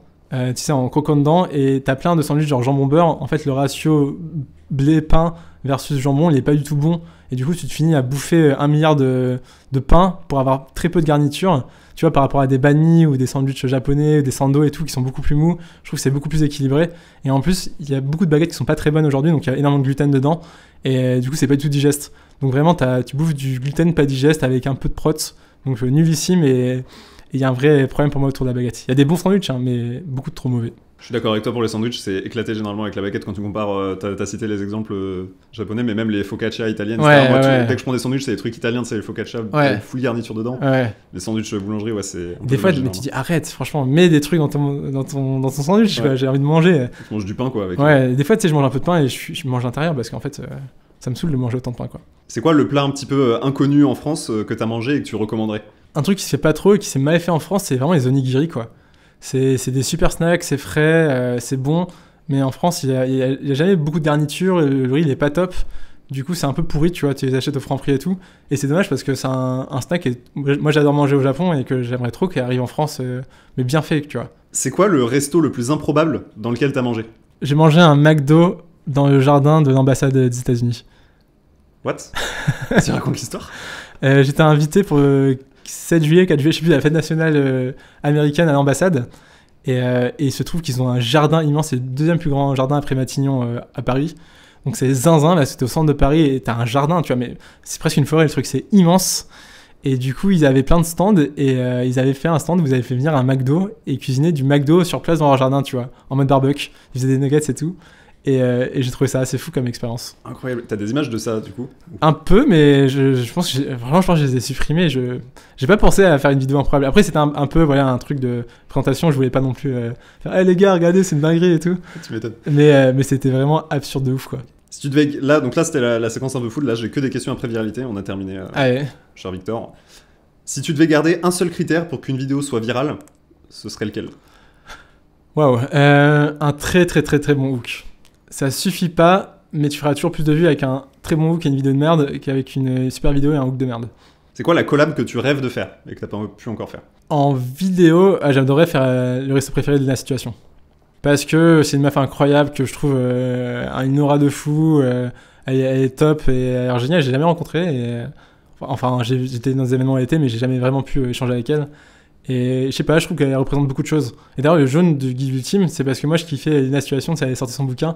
Et je trouvais ça marrant et je me dis, ouais, c'est grave dans l'air du temps, donc c'est pour ça qu'on a utilisé le jaune du Guide Ultime en référence à ça. Ok, ah c'est marrant, ok, donc il y a un vrai truc, et en plus c'est vrai que le featuring marcherait très bien, je pense, enfin, vous avez... Enfin, en tout cas de l'extérieur encore une fois, Ouais. après ça dépend toujours, mais vos vibes entre guillemets en vidéo, sur la bouffe et tout, ça pourrait bien marcher effectivement. C'est quoi la vidéo dont t'as le plus honte? À part Bruno Le Maire, attends, je réfléchis. J'ai pas trop honte de vidéos. Ah, une fois j'avais fait une vidéo où je clashais la bouffe au SNCF et c'était juste avant de faire une collab avec les SNCF et j'avais pas tilté et du Nice. coup je me dis ah c'est pas ouf. Et il y a un autre truc dont j'ai honte, c'est pas une vidéo mais c'est une story. En gros j'avais fait une story sur un lobster roll, c'était pour une collab et quelqu'un qui m'a dit, il y a des gens qui avaient répondu en DM, ah ouais ça ressemble à un vagin, et quelqu'un qui avait répondu ça ressemble à un anus. Donc j'avais fait un sondage, est-ce que ça ressemble plus à un anus ou à un vagin? Et donc la marque avait vu la collab et du coup avait annulé la collab. Ah ouais, bah, c'est compréhensible, mais c'était marrant, dommage. Mais c'était vraiment une connerie et un collègue, en soi, je m'en fous, mais je me dis putain, faut que je fasse gaffe à pas non plus blesser des gens, tu vois. Donc c'est ça dont j'ai pu peut-être avoir blessé des gens sans vraiment en avoir voulu, quoi. S'il y a une erreur à pas faire quand on se lance sur les réseaux, c'est quoi selon toi? De croire que ça intéresse quelqu'un. Donc de se mettre trop la pression ou de pas faire les choses parce que c'est pas assez parfait. En fait, la pire chose à faire, c'est de pas faire. Donc pas créer, pas tenter, pas se tromper, pas faire des flops sur flops jusqu'à faire un truc qui marche, quoi. Et dernière question, est-ce qu'il y a un truc que les gens croient sur toi et qui est 100% faux? Les gens qui pensent que je suis hétérosexuel, je sais pas si on peut le dire, j'ai un copain. Ok. Mais au-delà de ça, le truc qu'ils pensent 100% faux, je pense que des gens se rendent pas compte à quel point je peux être sensible et me voient un peu comme un mec, tu vois, un peu inaccessible. Et ça, j'ai pas du tout l'impression que ce soit qui je suis. Et des fois, les créateurs me disent ça, ouais. Je pense que un peu mon introversion donne l'impression que je suis inaccessible. Et c'est juste, en fait, je suis un peu timide. Tu vois, c'est plutôt ça, quoi. Mais sinon, non, je sais pas. Faut demander aux gens ce qu'ils pensent. Ah ouais, c'est des retours que... Bah, je sais pas, parce que je te dis ça parce que tu sais, des fois, il y a des réputations ou des rumeurs qui se créent malgré soi, tu vois. Ouais. Mais je dis pour mon copain parce que des fois, je le dis en story sans forcément trop étaler. Les gens disent « Ah ouais, mais je savais pas et tout. » Et je sens que ça choque les gens. Enfin, c'est pas que ça les choque, mais ils sont étonnés. Et après, sur moi, ouais, ce côté, je pense, inaccessible. Un peu, ouais. C'est ce que m'a dit mon agent aussi. Elle m'a dit, ouais, t'as un peu la réputation d'être. Parce que c'est vrai que je vais pas forcément vers des gens que je connais pas. Mais c'est pas que j'ai méprise ou que je suis froid, c'est juste que je suis pas. Je suis juste timide et un peu introverti, quoi. Ok, ouais, la vibe un peu mec mystérieux. Ouais, mais en tout cas, oui, c'est ça, exactement. Tu vois, j'ai pas du tout la volonté de paraître mystérieux, mais c'est ce que je renvoie à des gens, apparemment. Merci beaucoup, en tout cas, Victor. On est arrivé, je vais te libérer. Parce que ouais, faut que je fonce. Mais vraiment, j'espère que t'as kiffé autant que moi. Ça va? J'ai pris un vélo. J'ai foncé. Mais merci, c'était trop intéressant. J'adore parler de créateur économie. Suivez Adam, c'est trop bien. Merci, Victor. Alors, on se retrouve très bientôt dans un prochain épisode de Solo Créa. À très vite. Ciao, ciao. Merci beaucoup. Bisous. Petit rappel, juste pour t'indiquer que si tu cherches à embaucher des freelances facilement ou si tu es toi-même freelance et que tu cherches à mettre en avant ton profil auprès des créateurs de contenu, notre plateforme 100% gratuite WebTalent est disponible en description. Merci beaucoup et à très vite sur Solo Créa.